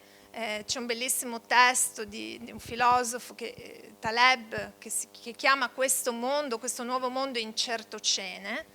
Quindi le cose cambiano continuamente, gli eventi non previsti sono all'ordine del giorno, non è pensabile che una o poche teste all'interno di un'organizzazione possano prendere le decisioni giuste per affrontare tutta questa incertezza. Quindi cosa succede? Succede che bisogna adottare modelli organizzativi nuovi che spingano le persone a contribuire con le loro intelligenze.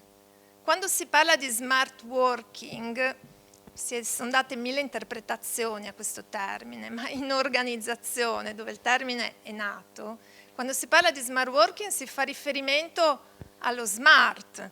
Cos'è lo smart in inglese? L'intelligenza, cioè un lavoro, un nuovo modo di lavorare in cui si chiede alle persone di non essere forza lavoro, non devono portare i loro muscoli, ma si chiede alle persone di contribuire con le loro intelligenze al lavoro. E questo cosa vuol dire? Vuol dire contribuire con capacità decisionali, vuol dire contribuire con creatività, con problem solving, con suggerimento di idee, con individuazione di opportunità, con network, relazioni. Vuol dire partecipare in modo proattivo al lavoro. Questo non può essere imposto. Quando si parla di smart working in Italia, molto spesso la retorica è diversa, ci si allontana dai principi organizzativi, dai modelli organizzativi. E vi faccio vedere questo dato, forse non riuscite a leggerlo benissimo, ma ve lo dico. Questa ricerca che viene fatta ogni anno da Randstad, una società di consulenza, su quelle che sono le caratteristiche che i lavoratori cercano nel posto di lavoro. Bene, da 5 anni circa l'elemento più importante che viene indicato è un buon equilibrio tra vita lavorativa e vita privata. E questa richiesta, tra virgolette, diciamo non riguarda un piccolo gruppo di persone e non riguarda neanche solo l'Italia. A livello mondiale il valore è sempre quello. La maggior parte dei lavoratori chiedono come prima caratteristica del lavoro l'equilibrio tra vita lavorativa e vita privata, indipendentemente dal settore, indipendentemente dall'età, indipendentemente dal genere o dalla posizione organizzativa. Allora, quando si parla di smart working si tende un po' a confondere questa cosa con la cosa di cui vi parlavo prima. È vero, ora le persone chiedono di avere un buon rapporto tra vita lavorativa e vita privata. È vero, stando a casa le cose molto spesso sono più semplici.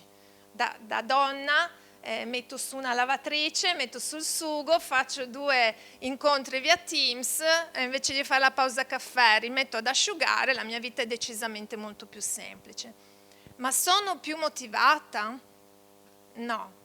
No, perché, e ce lo dice la psicologia del lavoro, ci sono una serie di elementi che portano le persone ad essere motivate e una serie di elementi che portano le persone ad essere meno demotivate. Sono 2 livelli che viaggiano paralleli ma non si incontrano.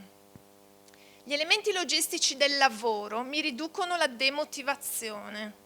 Se non ci sono queste caratteristiche, io sono fortemente motivata. Se devo immettermi nel traffico, correre, arrivare sempre con l'ansia a timbrare, poi correre di nuovo, sono estremamente demotivata. Se questi problemi mi vengono risolti, non divento automaticamente più motivata. Di conseguenza non parteciperò in modo proattivo, come si diceva prima, con la mia intelligenza alla creazione di valore. Sono semplicemente non demotivata. Allora, cosa bisogna fare invece per rivoluzionare questo modello organizzativo? E vedrete che lo smart working, come ne parliamo, poi è un corollario. Non è una novità. Questi sono gli elementi, modello di Ackman e Oldman, vecchio, ma assolutamente ancora attuale, perché le persone di fatto non sono cambiate dal punto di vista degli elementi che danno loro soddisfazione. Il lavoro deve cambiare in questo senso, bisogna dare alle persone maggiore autonomia. Se le persone possono scegliere come lavorare, con quali strumenti, chiaramente nel limite di quelle che sono diciamo, le possibilità dettate dal settore, dettate dalle caratteristiche organizzative. Ma quando una persona è autonoma nella scelta di come fare il suo lavoro, di quando fare il suo lavoro e di nuovo, chiaramente tenendo conto di quelle che sono le esigenze di coordinamento con il resto dell'organizzazione, tipicamente più motivata e tipicamente sarà più soddisfatta, job satisfaction, del suo lavoro. Autonomia ha il suo rovescio della medaglia, bisogna essere pronti a lavorare per obiettivi. Prima diceva Marina, no? Era stato suggerito prima, svolta epocale. In Italia pensiamo ancora agli input, devi dimostrarmi di aver lavorato 8 ore. Nel resto del mondo siamo agli output da tantissimo tempo. Una persona viene valutata sulla base della capacità di raggiungere certi obiettivi. Però per lavorare in questo senso l'azienda deve essere capace di definire degli obiettivi e questo è un cambiamento radicale nel modo di fare le cose. È semplice dire stai qui 8 ore, se arrivi 5 minuti in ritardo perdi mezz'ora di lavoro, è semplice comandare, è semplice controllare, ma non funziona più, funzionava forse fino a 20 anni fa, non funziona più. Quindi autonomia, obiettivi. Investire sulla capacità delle aziende di strutturarsi per obiettivi. Varietà e significatività. Un lavoro monotono non motiva, un lavoro ricco e vario motiva e anche di questo bisogna tener conto e anche qui direte non è semplice, certamente non è semplice, è per questo che è una sfida. Se fosse semplice sarebbero tutti estremamente competitivi e non avremmo i problemi che abbiamo in questo momento. Non è semplice, però è necessario. Significatività, la persona deve poter sapere che il suo lavoro serve a qualcosa, a cosa serve. Bisogna valorizzare il contributo di ciascuno. Gli americani in questo sono bravissimi, ognuno ha il suo titolo, indipendentemente dall'importanza del lavoro per l'organizzazione, ogni singola persona è referente di qualcosa. Voi guardate gli organigrammi delle grandi aziende americane, ci sono migliaia di vicepresidenti di qualcosa, perché loro danno i titoli, perché loro fanno sentire la persona importante, la persona è referente di qualcosa, sento di poter contribuire, sento di fare qualcosa di utile. E il feedback, chiaramente collegato all'obiettivo, c'è il risultato, importante il feedback. In Italia siamo bravissimi a dare feedback negativo. Feedback positivo è maggiormente importante, se hai fatto un buon lavoro è giusto che l'azienda te lo riconosca. E allora vedete che a fronte di questo stravolgimento del lavoro, farlo a casa, farlo in ufficio, farlo in qualche diciamo, sede scelta apposta, è semplicemente un corollario che va chiaramente diciamo, normato, che va deciso, che va organizzato, ma non è quello il fulcro. non è il lasciare la libertà, è la rivoluzione organizzativa che c'è a monte, che mi permette di lasciare la libertà e di venire incontro anche a quelle che sono le esigenze dei lavoratori. Quindi è una coevoluzione del mercato, dell'ambiente competitivo, delle esigenze delle persone, delle esigenze un po' del sistema complessivo. E questo è certamente ciò di cui si sta parlando. Quindi ricordiamoci, produttività, scarsa non corretta organizzazione delle risorse umane, scarsa satisfaction sul lavoro. Una ricerca ha fatto vedere che il 50% dei lavoratori italiani non sono felici sul loro posto di lavoro. Se chiedessi a voi adesso quanto fremete per tornare a lavorare giovedì mattina, se siete rappresentativi, metà di voi diranno ma anche no. Se l'8 dicembre durasse 2 giorni sarebbe anche meglio, ma questo non è sano, visto che passiamo buona parte del nostro tempo a lavorare. È meglio andare o comunque fare un lavoro che ci diverte. Se è strutturato secondo questi principi, vi garantisco che la soddisfazione e la motivazione aumentano in modo esponenziale.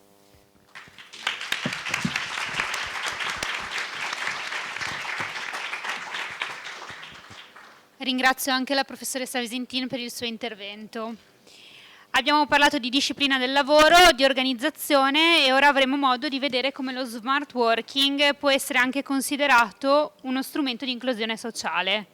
Lascio dunque la parola a Massimiliano De Falco, assegnista di ricerca sul tema dei nuovi modelli di lavoro oltre l'emergenza e dottorando di ricerca ADAPT nell'Università di Siena. È redattore stabile di Equal, il portale italiano di diritto antidiscriminatorio, e del bollettino ADAPT. È autore di diverse pubblicazioni in riviste scientifiche ed è interessato ai temi dell'organizzazione del lavoro, del welfare, dell'integrazione sociolavorativa e del lavoro in cooperativa. Grazie mille. Quindi buonasera a tutte e a tutti. Anzitutto vorrei ringraziare ovviamente la dottoressa Geller per la presentazione, nonché le professoresse e il dottor Meneguzzi per avermi coinvolto in un convegno così prestigioso che offre certamente un'occasione di confronto e di apprendimento su quello che, specie a seguito delle consapevolezze restituite dalla contingenza pandemica, si appresta a divenire, lo abbiamo visto più volte, protagonista indiscusso del lavoro che verrà. Ma se è vero che, come già sottolineato, non c'è lavoro senza organizzazione, perché come diceva la dottoressa Geller, sono due facce della stessa medaglia, due facce che forse solo voi consulenti del lavoro riuscite a intercettare pienamente. A mio avviso, acquisito ciò, occorre anche riflettere sul tema dell'inclusione sociale. Inclusione sociale intesa sia come fine ultimo del diritto del lavoro, sia come risorsa per la realizzazione di strategie di gestione delle diversità che, utilizzando un gioco di parole, potrebbero fare la differenza nelle organizzazioni, creando di fatto un ambiente più produttivo come motore per lo sviluppo tanto economico quanto sociale. Bene, la mia riflessione ambisce quindi a individuare o quantomeno a proporre una risposta a una domanda di ricerca che noi come laboratorio lavoro dell'Università di Udine stiamo affrontando da diverse angolazioni, ossia se e come la transizione verso nuovi modelli organizzativi del lavoro possa supportare l'inclusione sociale, tanto delle persone che risultano sfavorite nel e dal lavoro tradizionalmente reso, quanto dei territori marginali e remoti, dove si è assistito a una tendenza demografica perennemente negativa e a fenomeni di continuo abbandono e spopolamento. In questo credo che il lavoro agile, che già evoluto, come è emerso dalle relazioni che mi hanno preceduto, da strumento in grado di incrementare la competitività e agevolare la conciliazione dei tempi di vita e di lavoro, come detto dalla legge, a strumento di organizzazione aziendale, a mio avviso potrebbe rappresentare anche una leva per garantire un'effettiva integrazione socio-lavorativa delle persone con disabilità o delle persone anziane, affinché esse possano partecipare pienamente alla società e al mercato del lavoro, e altresì una leva per trattenere e incentivare a rimanere nel territorio nazionale risorse umane ritenute preziose, specie in quei territori, le cosiddette aree interne, ne abbiamo una nella nostra regione che è l'area interna Alta Carnia,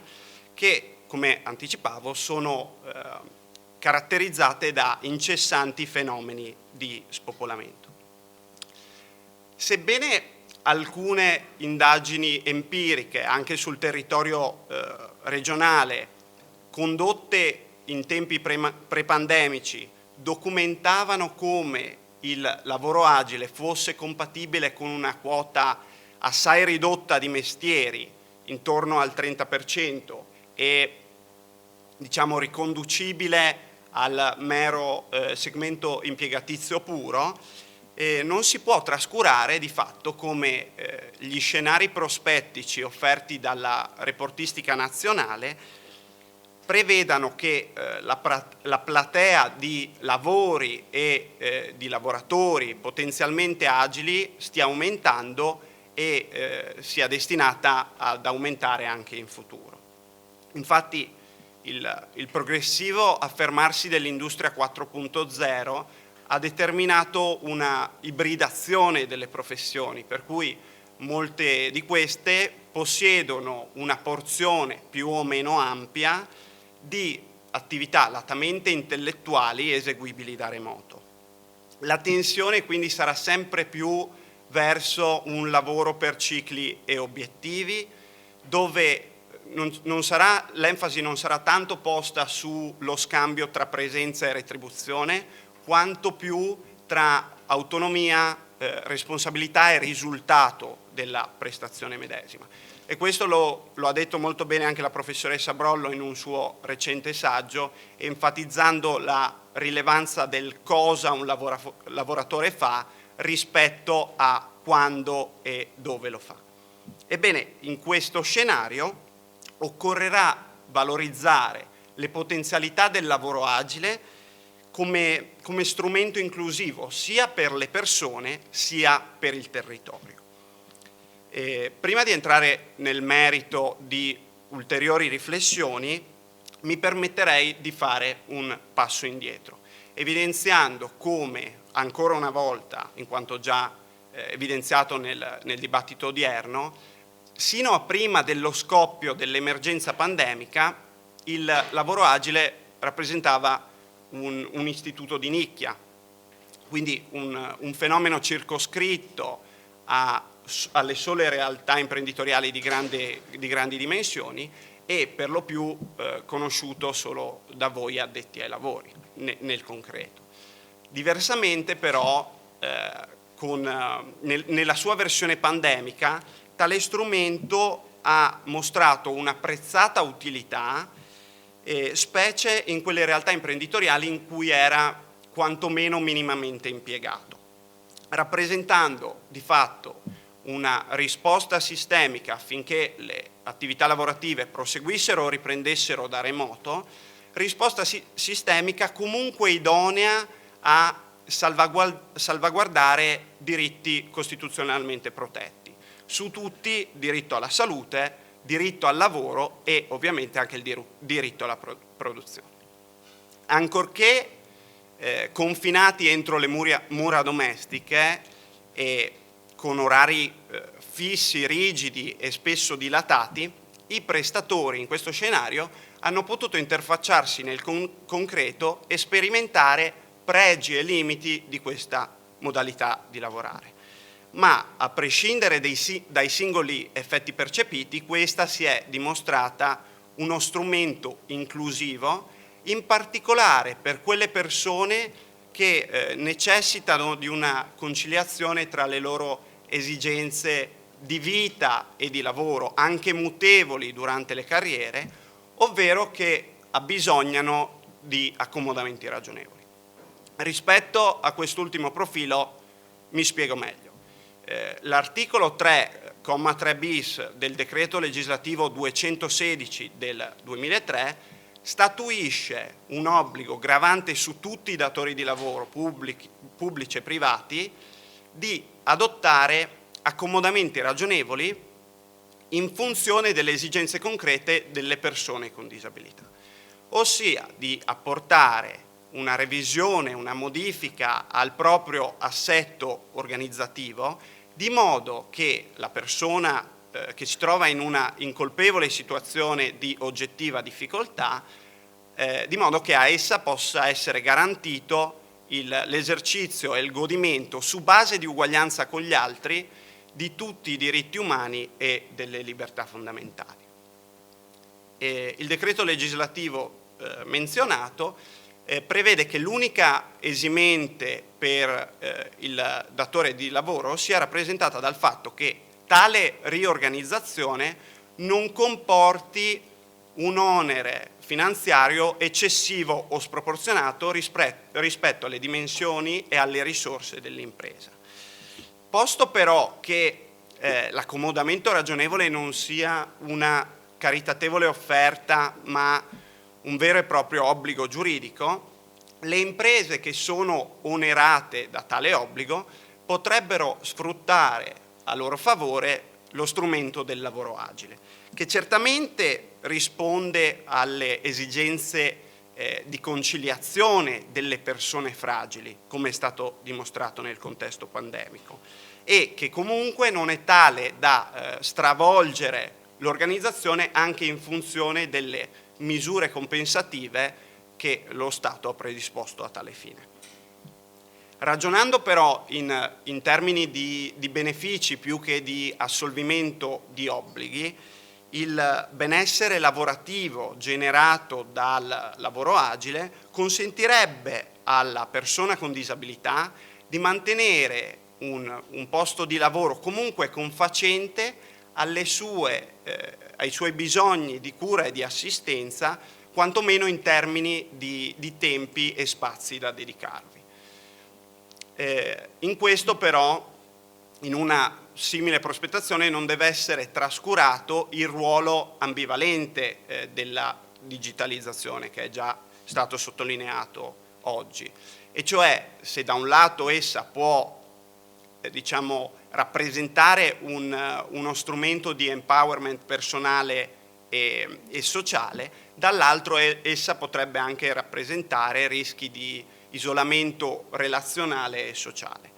Credo però che il requisito dell'alternanza tra la prestazione resa nell'azienda e al di fuori di essa possa andare contro questi rischi di esclusione e di emarginazione dai contesti di lavoro. Bene, un ragionamento analogo potrebbe essere esteso, a mio avviso, anche a favore dei lavoratori anziani, che complice l'innalzamento forzoso della vita produttiva, rappresentano una quota sempre più ampia della forza lavoro. In questi termini, il lavoro agile potrebbe rappresentare il vero vaccino contro la rottamazione degli anziani, ma sul piano operativo tale constatazione porta a riflettere sul ruolo delle competenze digitali quali fattore abilitante del lavoro agile, posto che tra i soggetti maggiormente a rischio di esclusione nel digital divide si annoverano soprattutto i lavoratori anziani, che spesso non possiedono un'adeguata alfabetizzazione tecnologica e che quindi necessitano di una riqualificazione professionale continua. In questo, ad oggi, l'articolo 20,2 della legge 81 del 2017 prevede che al lavoratore agile impiegato in modalità di lavoro agile possa essere riconosciuto il diritto all'apprendimento permanente. Ma, alla luce di quanto affermavo, si potrebbe anche pensare di modificare il può di cui all'articolo 20 in un deve, trasformando così quella che oggi è una mera facoltà rimessa all'accordo tra le parti in un vero e proprio diritto esigibile dal lavoratore agile, così che esso possa godere di una manutenzione costante delle proprie competenze, specie durante gli ultimi anni delle carriere lavorative. Del pari, quindi, oltre all'inclusione sociale in senso stretto, il lavoro agile potrebbe rappresentare, qualora adeguatamente incentivato, anche uno stimolo per ripopolare i territori marginali della penisola, soprattutto a opera di quelle persone che preferiscono allontanarsi dallo stile di vita dei centri metropolitani e avvicinarsi a quello delle aree rurali latamente intese, in quanto motivate dal contatto con la natura e dalle prospettive di benessere individuale.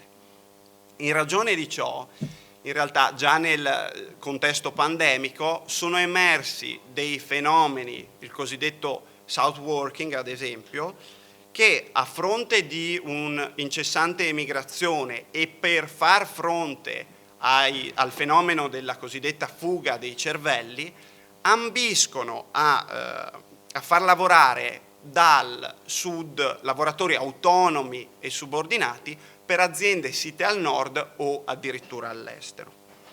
Sulla scia di queste esperienze ritengo però che il lavoro agile potrebbe rappresentare anche nuove opportunità di coesione territoriale più generalizzate, al fine quindi di mitigare la marginalizzazione e i fenomeni di declino demografico che da anni colpiscono le aree interne.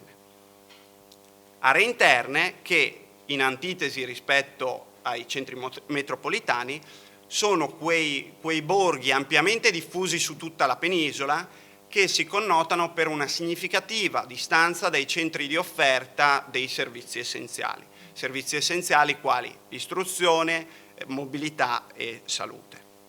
Per darne contezza si tratta indicativamente di una porzione territoriale che supera il 60% della superficie nazionale e in cui risiede circa un quarto della popolazione. Quindi viene da sé l'importanza strategica che questi territori occupano per gli andamenti socio-economici della nostra penisola. E quindi per contrastare il fenomeno dello spopolamento, a cui ha seguito ovviamente una diminuzione dei servizi disponibili e dei livelli di occupazione in questi territori, servirà allora valorizzare il lavoro agile quale strumento inclusivo, con l'obiettivo, attraverso investimenti mirati sulla digitalizzazione, di ripopolare questi luoghi. Quindi, sulla scorta di quello che in realtà era già stato avviato nel 2013 con la definizione e la pianificazione della strategia nazionale per le aree interne, il lavoro agile potrebbe consentire un'opportunità di occupazione e sviluppo di quelle aree che sono remote e marginalizzate come un volano per il rafforzamento della presenza antropica e per la rinascita delle filiere produttive. Quindi sulla scia del cennato South Working potrebbe nascere un movimento più ampio che possa essere definito quale un'area internal working, cioè un lavoro da remoto che miri a valorizzare quel capitale intellettuale che desideri trasferirsi o rimanere nelle aree interne o per mettere le proprie competenze a servizio del territorio o più semplicemente per trasferirsi e quindi ripopolarlo. Però affinché gli smart workers possano stabilirsi definitivamente nel luogo elettivo, a mio avviso potrebbe ritenersi opportuna una deroga alla disciplina originaria sul lavoro agile e in particolare in ordine al requisito dell'alternanza tra la prestazione resa da remoto e la prestazione resa all'interno dell'azienda, stabilizzando in questo senso quella che era stata una specialità della prima fase emergenziale. Perché se prima ho valorizzato le due dimensioni spaziali del lavoro agile al fine di evitare i rischi di esclusione delle persone anziane o delle persone con disabilità, credo che qui anche con un mero scopo promozionale la dimensione azienda, se la mansione del dipendente lo consente, possa essere omessa per rivitalizzare le aree interne e per favorire un'economia più distribuita e non concentrata nelle grandi metropoli. Nel ringraziarvi tutte e tutti per l'attenzione, vorrei concludere con la frase con la quale ho iniziato. L'inclusione sociale, latamente intesa, quindi sia per le persone sia per i territori, deve essere intesa come il fine ultimo del diritto del lavoro e potrebbe costituire, anzi costituisce, una vera risorsa per realizzare strategie di gestione e di valorizzazione delle diversità che nel concreto potranno fare la differenza. Grazie ancora per l'attenzione.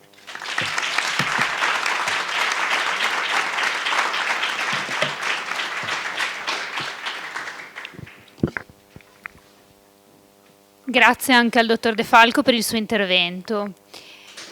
Abbiamo visto disciplina del lavoro, organizzazione, abbiamo parlato di smart working come strumento di inclusione, ma ora ci soffermeremo su un altro aspetto altrettanto importante per noi consulenti. Noi consulenti, infatti, una parte del nostro lavoro è senza dubbio quella di accompagnare le aziende nella valutazione degli aspetti economici relativi all'attuazione degli strumenti normativi ed organizzativi che tutti i nostri clienti intendono adottare e utilizzare. A tal proposito passo la parola a Davide Buzzoni, collega e segretario dell'Associazione Giovani Consulenti del Lavoro della provincia di Udine. Buonasera, ringrazio chi mi ha preceduto per gli spunti e le riflessioni, ringrazio anche gli organizzatori dell'università per l'opportunità. Il titolo del panel che mi è stato affidato è Costi e aspetti fiscali del lavoro agile. Come forse avete visto, non sono proprio il rappresentante migliore dell'agilità oggi, però cercherò di fare il meglio possibile. Per quanto riguarda l'aspetto dei costi, sgombriamo subito il campo da eventuali dubbi. Per quello che è il nostro pensiero come consulenti del lavoro tipico del concetto di costo del lavoro, non ci sono delle modifiche alla sua struttura. Parliamo molto banalmente di quello che è il costo del lavoro inteso come retribuzione, contribuzione INPS, premi INAIL, eccetera. Anche perché colgo lo spunto che ci ha dato la professoressa Brollo in merito alla firma del protocollo di intesa sullo smart working, in cui è specificato che ci sia un mantenimento di parità di condizioni dal punto di vista anche economico dello smart worker rispetto a chi lavora nelle modalità canoniche in presenza. Pertanto quello che secondo me bisogna fare è ampliare quello che è il concetto di costo, al mero costo del lavoro che intendiamo tipicamente, introducendo anche quello che è il concetto un po' di risparmio, ovvero sia, se lo vogliamo vedere come un minor costo, sia da un lato dell'azienda sia da un lato del lavoratore. Per questo motivo ho selezionato nella mia trattazione 4 risposte di interpello che sono state pubblicate quest'anno dall'Agenzia delle Entrate, che trattano il tema delle spese sostenute in smart working. In realtà l'ultima no, perché l'ultima è un pochino diversa e tratta invece di un aspetto che ha introdotto nell'ultimo intervento il dottor De Falco, che vedremo al termine come potrebbe essere uno spunto interessante nel caso in cui ci potesse capitare nella nostra attività lavorativa un caso simile. Non anticipo niente. Permettetemi prima una brevissima digressione su quello che è l'istituto dell'interpello, che è sostanzialmente ciò che viene inquisito, che viene inviato all'Agenzia delle Entrate per ottenere il suo parere prima di porre in essere un comportamento fiscale, quindi ha delle caratteristiche che si legano ad un caso concreto e personale in termine per quanto riguarda l'interpretazione di una norma tributaria. Questo perché? Perché è bene ricordare che gli effetti di quello che sono le risposte che l'Agenzia dà all'interpello sono vincolanti per l'amministrazione con esclusivo riferimento alla questione oggetto dell'istanza limitatamente al richiedente, quindi bene tenerne conto in quello che poi le pubblicazioni che l'Agenzia delle Entrate decide di effettuare in merito ai contenuti, che possono essere certamente presi in considerazione come spunti, ma è bene ricordare che l'effetto è circoscritto limitatamente al richiedente. Detto ciò, entriamo ad analizzare un po' più nel dettaglio quello che è la prima risposta di interpello tra i 4 selezionati, che secondo me è anche la più interessante, che è la risposta di interpello 314 del 30 aprile di quest'anno. Vi descriverò passo per passo l'interpello in maniera tale da sviscerarlo del tutto.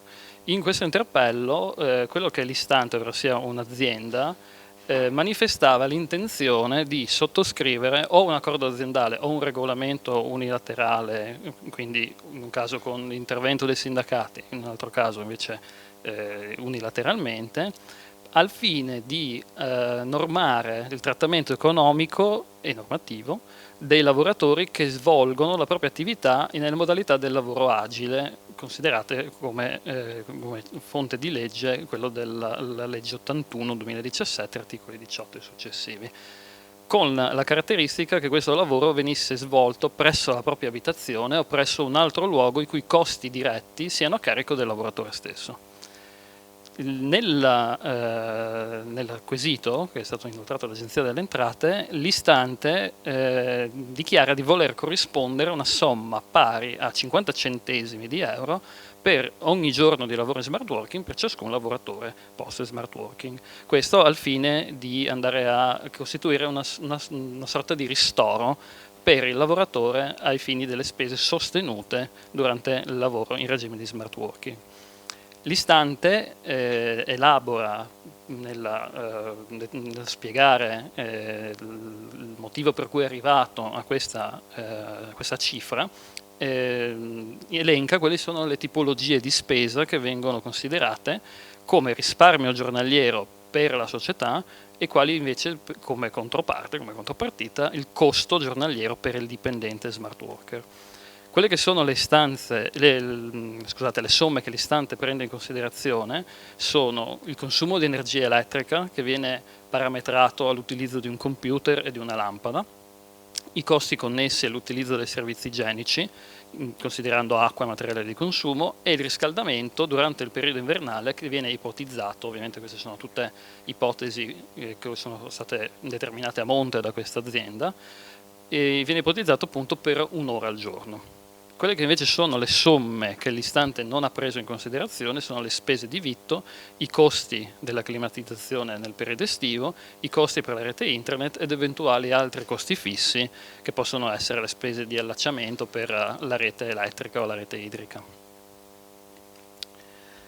Il risultato di questa analisi che l'azienda istante ha condotto è appunto la quantificazione di un rimborso a favore del lavoratore in smart working pari a 50 centesimi al giorno, e ha quantificato anche quello che è il costo sostenuto dal lavoratore in smart working, come potete vedere in 0,5135 euro al giorno, e la contropartita di risparmio da parte dell'azienda per ciascun lavoratore che non lavora in azienda, bensì lavora in smart working, ponendosi alla termine della prolusione il quesito: le somme che vengono erogate, questi 50 centesimi giornalieri, possono essere escluse dal concetto di reddito di lavoro dipendente?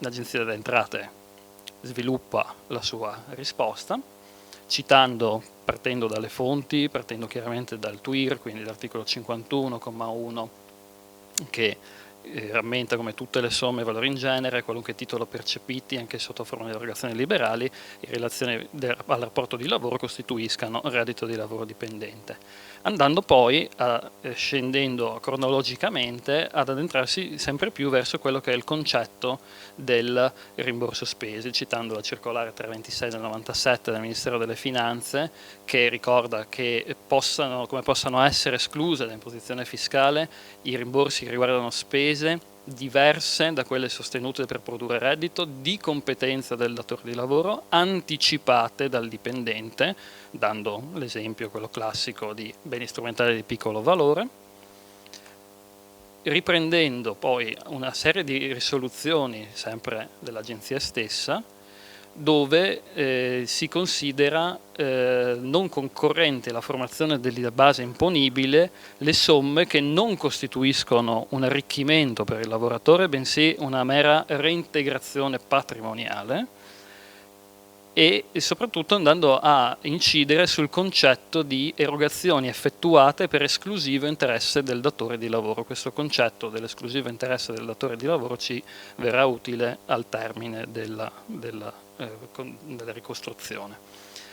E così anche la risoluzione 357 del 2007 va a toccare il tema delle spese di esclusivo interesse del lavoratore. In questo caso era in maniera specifica un caso di un telelavoratore che doveva sostenere dei costi di collegamento telefonico al fine di collegarsi alle risorse informatiche dell'azienda.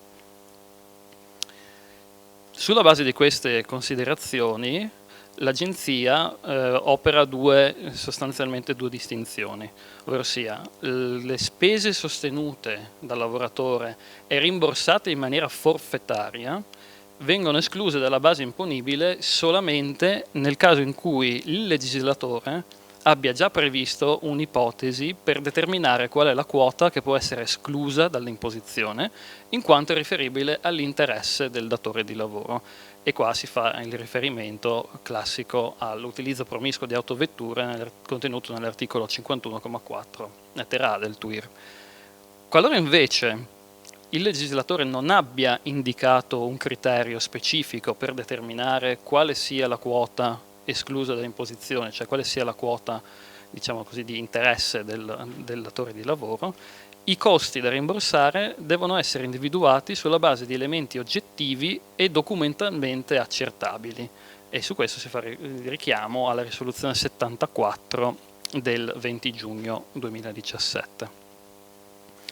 Per quanto considerato e per quanto esposto dall'azienda istante, che come detto prima ha individuato in maniera precisa e documentalmente accertabile, secondo quello che è stato il parere dell'agenzia, la quota di costi da rimborsare ai dipendenti smart working si basa su un costo parametrizzato, chiaramente, quindi non è che deve essere necessariamente rigido e intoccabile, deve essere valutato chiaramente caso per caso, ma oggettivo e accertabile, che è il costo risparmiato dal datore di lavoro. E quindi l'agenzia ritiene corretto che la quota di costi sostenuta dai lavoratori in smart working sia considerata un rimborso spese nell'interesse esclusivo del datore di lavoro, quindi dando il via libera alla sua non imponibilità ai fini fiscali. E questo ci apre delle discrete possibilità nel momento in cui ci sia l'intenzione di andare a sottoscrivere un accordo di questo tipo, o comunque di effettuare delle erogazioni nei confronti di lavoratori in smart working. Gli altri due interpelli, che sono stati pubblicati a brevissima distanza, perché a conti fatti nell'arco di di nemmeno un mese abbiamo avuto 3 interpelli sull'argomento, invece l'agenzia per questi interpelli ha dato parere negativo. Perché? Perché questi due interpelli si basavano su presupposti diversi, ovvero sia nell'interpello 328 l'azienda istante decideva di determinare in maniera forfettaria il rimborso da corrispondere al lavoratore in smart working, decidendo di corrispondere il 30% dei consumi effettivi addebitati al dipendente nelle fatture per la connessione internet e l'energia elettrica. Perché la risposta negativa l'abbiamo visto poco fa, perché non è possibile la determinazione forfettaria se non precedentemente decisa dal legislatore, quindi diciamo che non possiamo per analogia andare a determinare una forfettizzazione delle spese. In questo caso mancano i criteri di oggettività e accertabilità prima citati. E anche la successiva risposta all'interpello, la 371 del 24 maggio, ha dato risposta negativa all'agenzia. In questo caso si trattava di rimborso ai dipendenti smart working del costo della connessione internet con dispositivo mobile o del costo dell'abbonamento a rete fissa. E in questo caso la risposta negativa dell'agenzia è motivata dal fatto che il rimborso si estenderebbe a tutte le spese sostenute dal lavoratore per i canoni internet, dai quali non risulta possibile l'emersione di quello che è il costo di competenza del datore di lavoro, e pertanto anche in questo caso, non essendo supportato da elementi e parametri oggettivi documentati, non è possibile garantire il beneficio dell'esclusione dall'imponibilità fiscale. Per arrivare a delle conclusioni, prima di citare brevemente l'ultima risposta all'interpello, quali possono essere i parametri da tenere in considerazione nel caso in cui dovessimo gestire questo tipo di situazioni?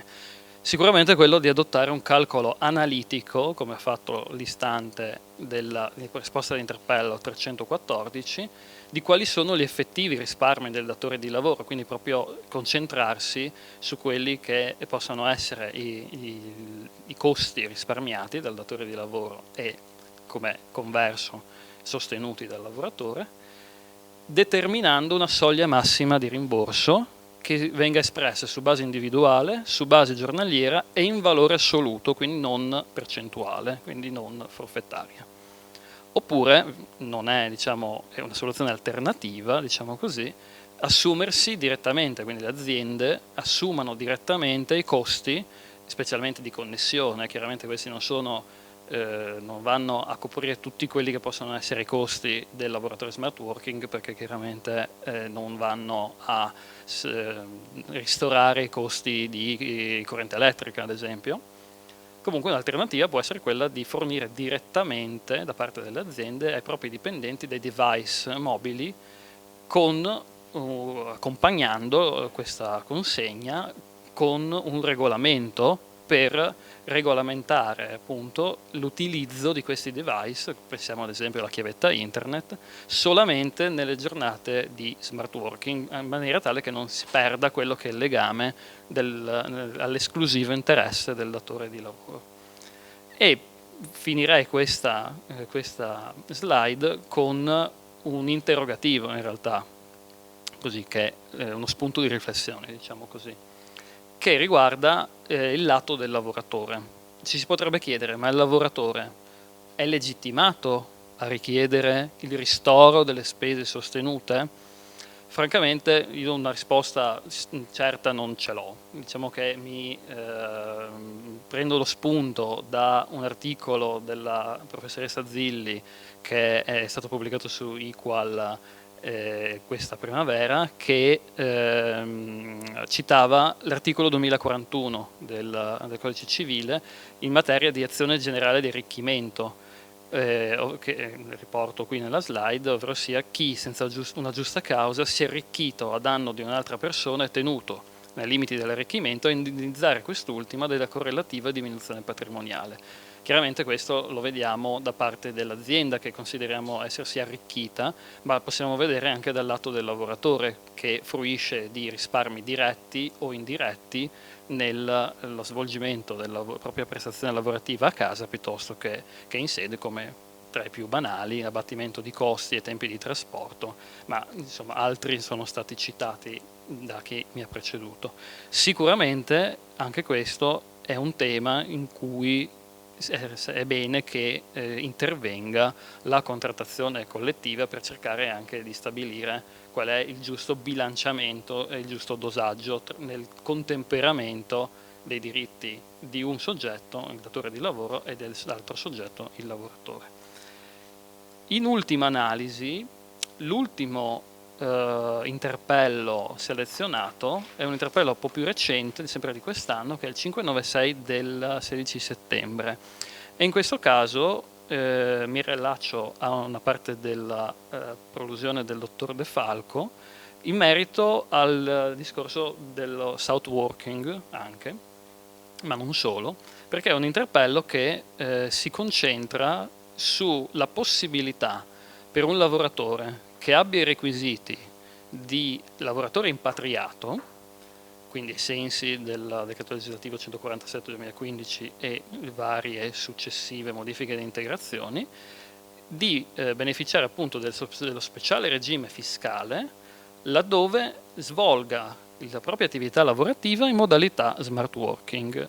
Ebbene, l'Agenzia delle Entrate dà parere positivo, quindi esiste anche questa possibilità. Chiaramente è prettamente lato lavoratore, quindi che stiamo parlando comunque di un risparmio del lavoratore, in quanto il regime degli impatriati prevede un abbattimento molto sostanzioso dell'imponibile fiscale su cui calcolare l'IRPEF del soggetto. Tra l'altro per quanto riguarda il discorso del South Working c'è anche la possibilità, se il lavoratore prende residenza in una regione del sud, un abbattimento fino al 90% dell'imponibile fiscale, quindi molto sostanzioso per l'anno d'imposta in cui trasferisce la residenza e 4 successivi. Poi ci sono anche altre condizioni, insomma non mi dilungo troppo. E ovviamente questo, il presupposto qual è? Che il lavoratore soddisfi tutti quelli che sono i requisiti per l'accesso al regime speciale del lavoratore impatriati. Però laddove questi requisiti siano soddisfatti, anche lavorando in smart working per un'azienda che è basata all'estero, il soggetto, il lavoratore, può beneficiare di quello che è il regime speciale. Vi ringrazio per l'attenzione.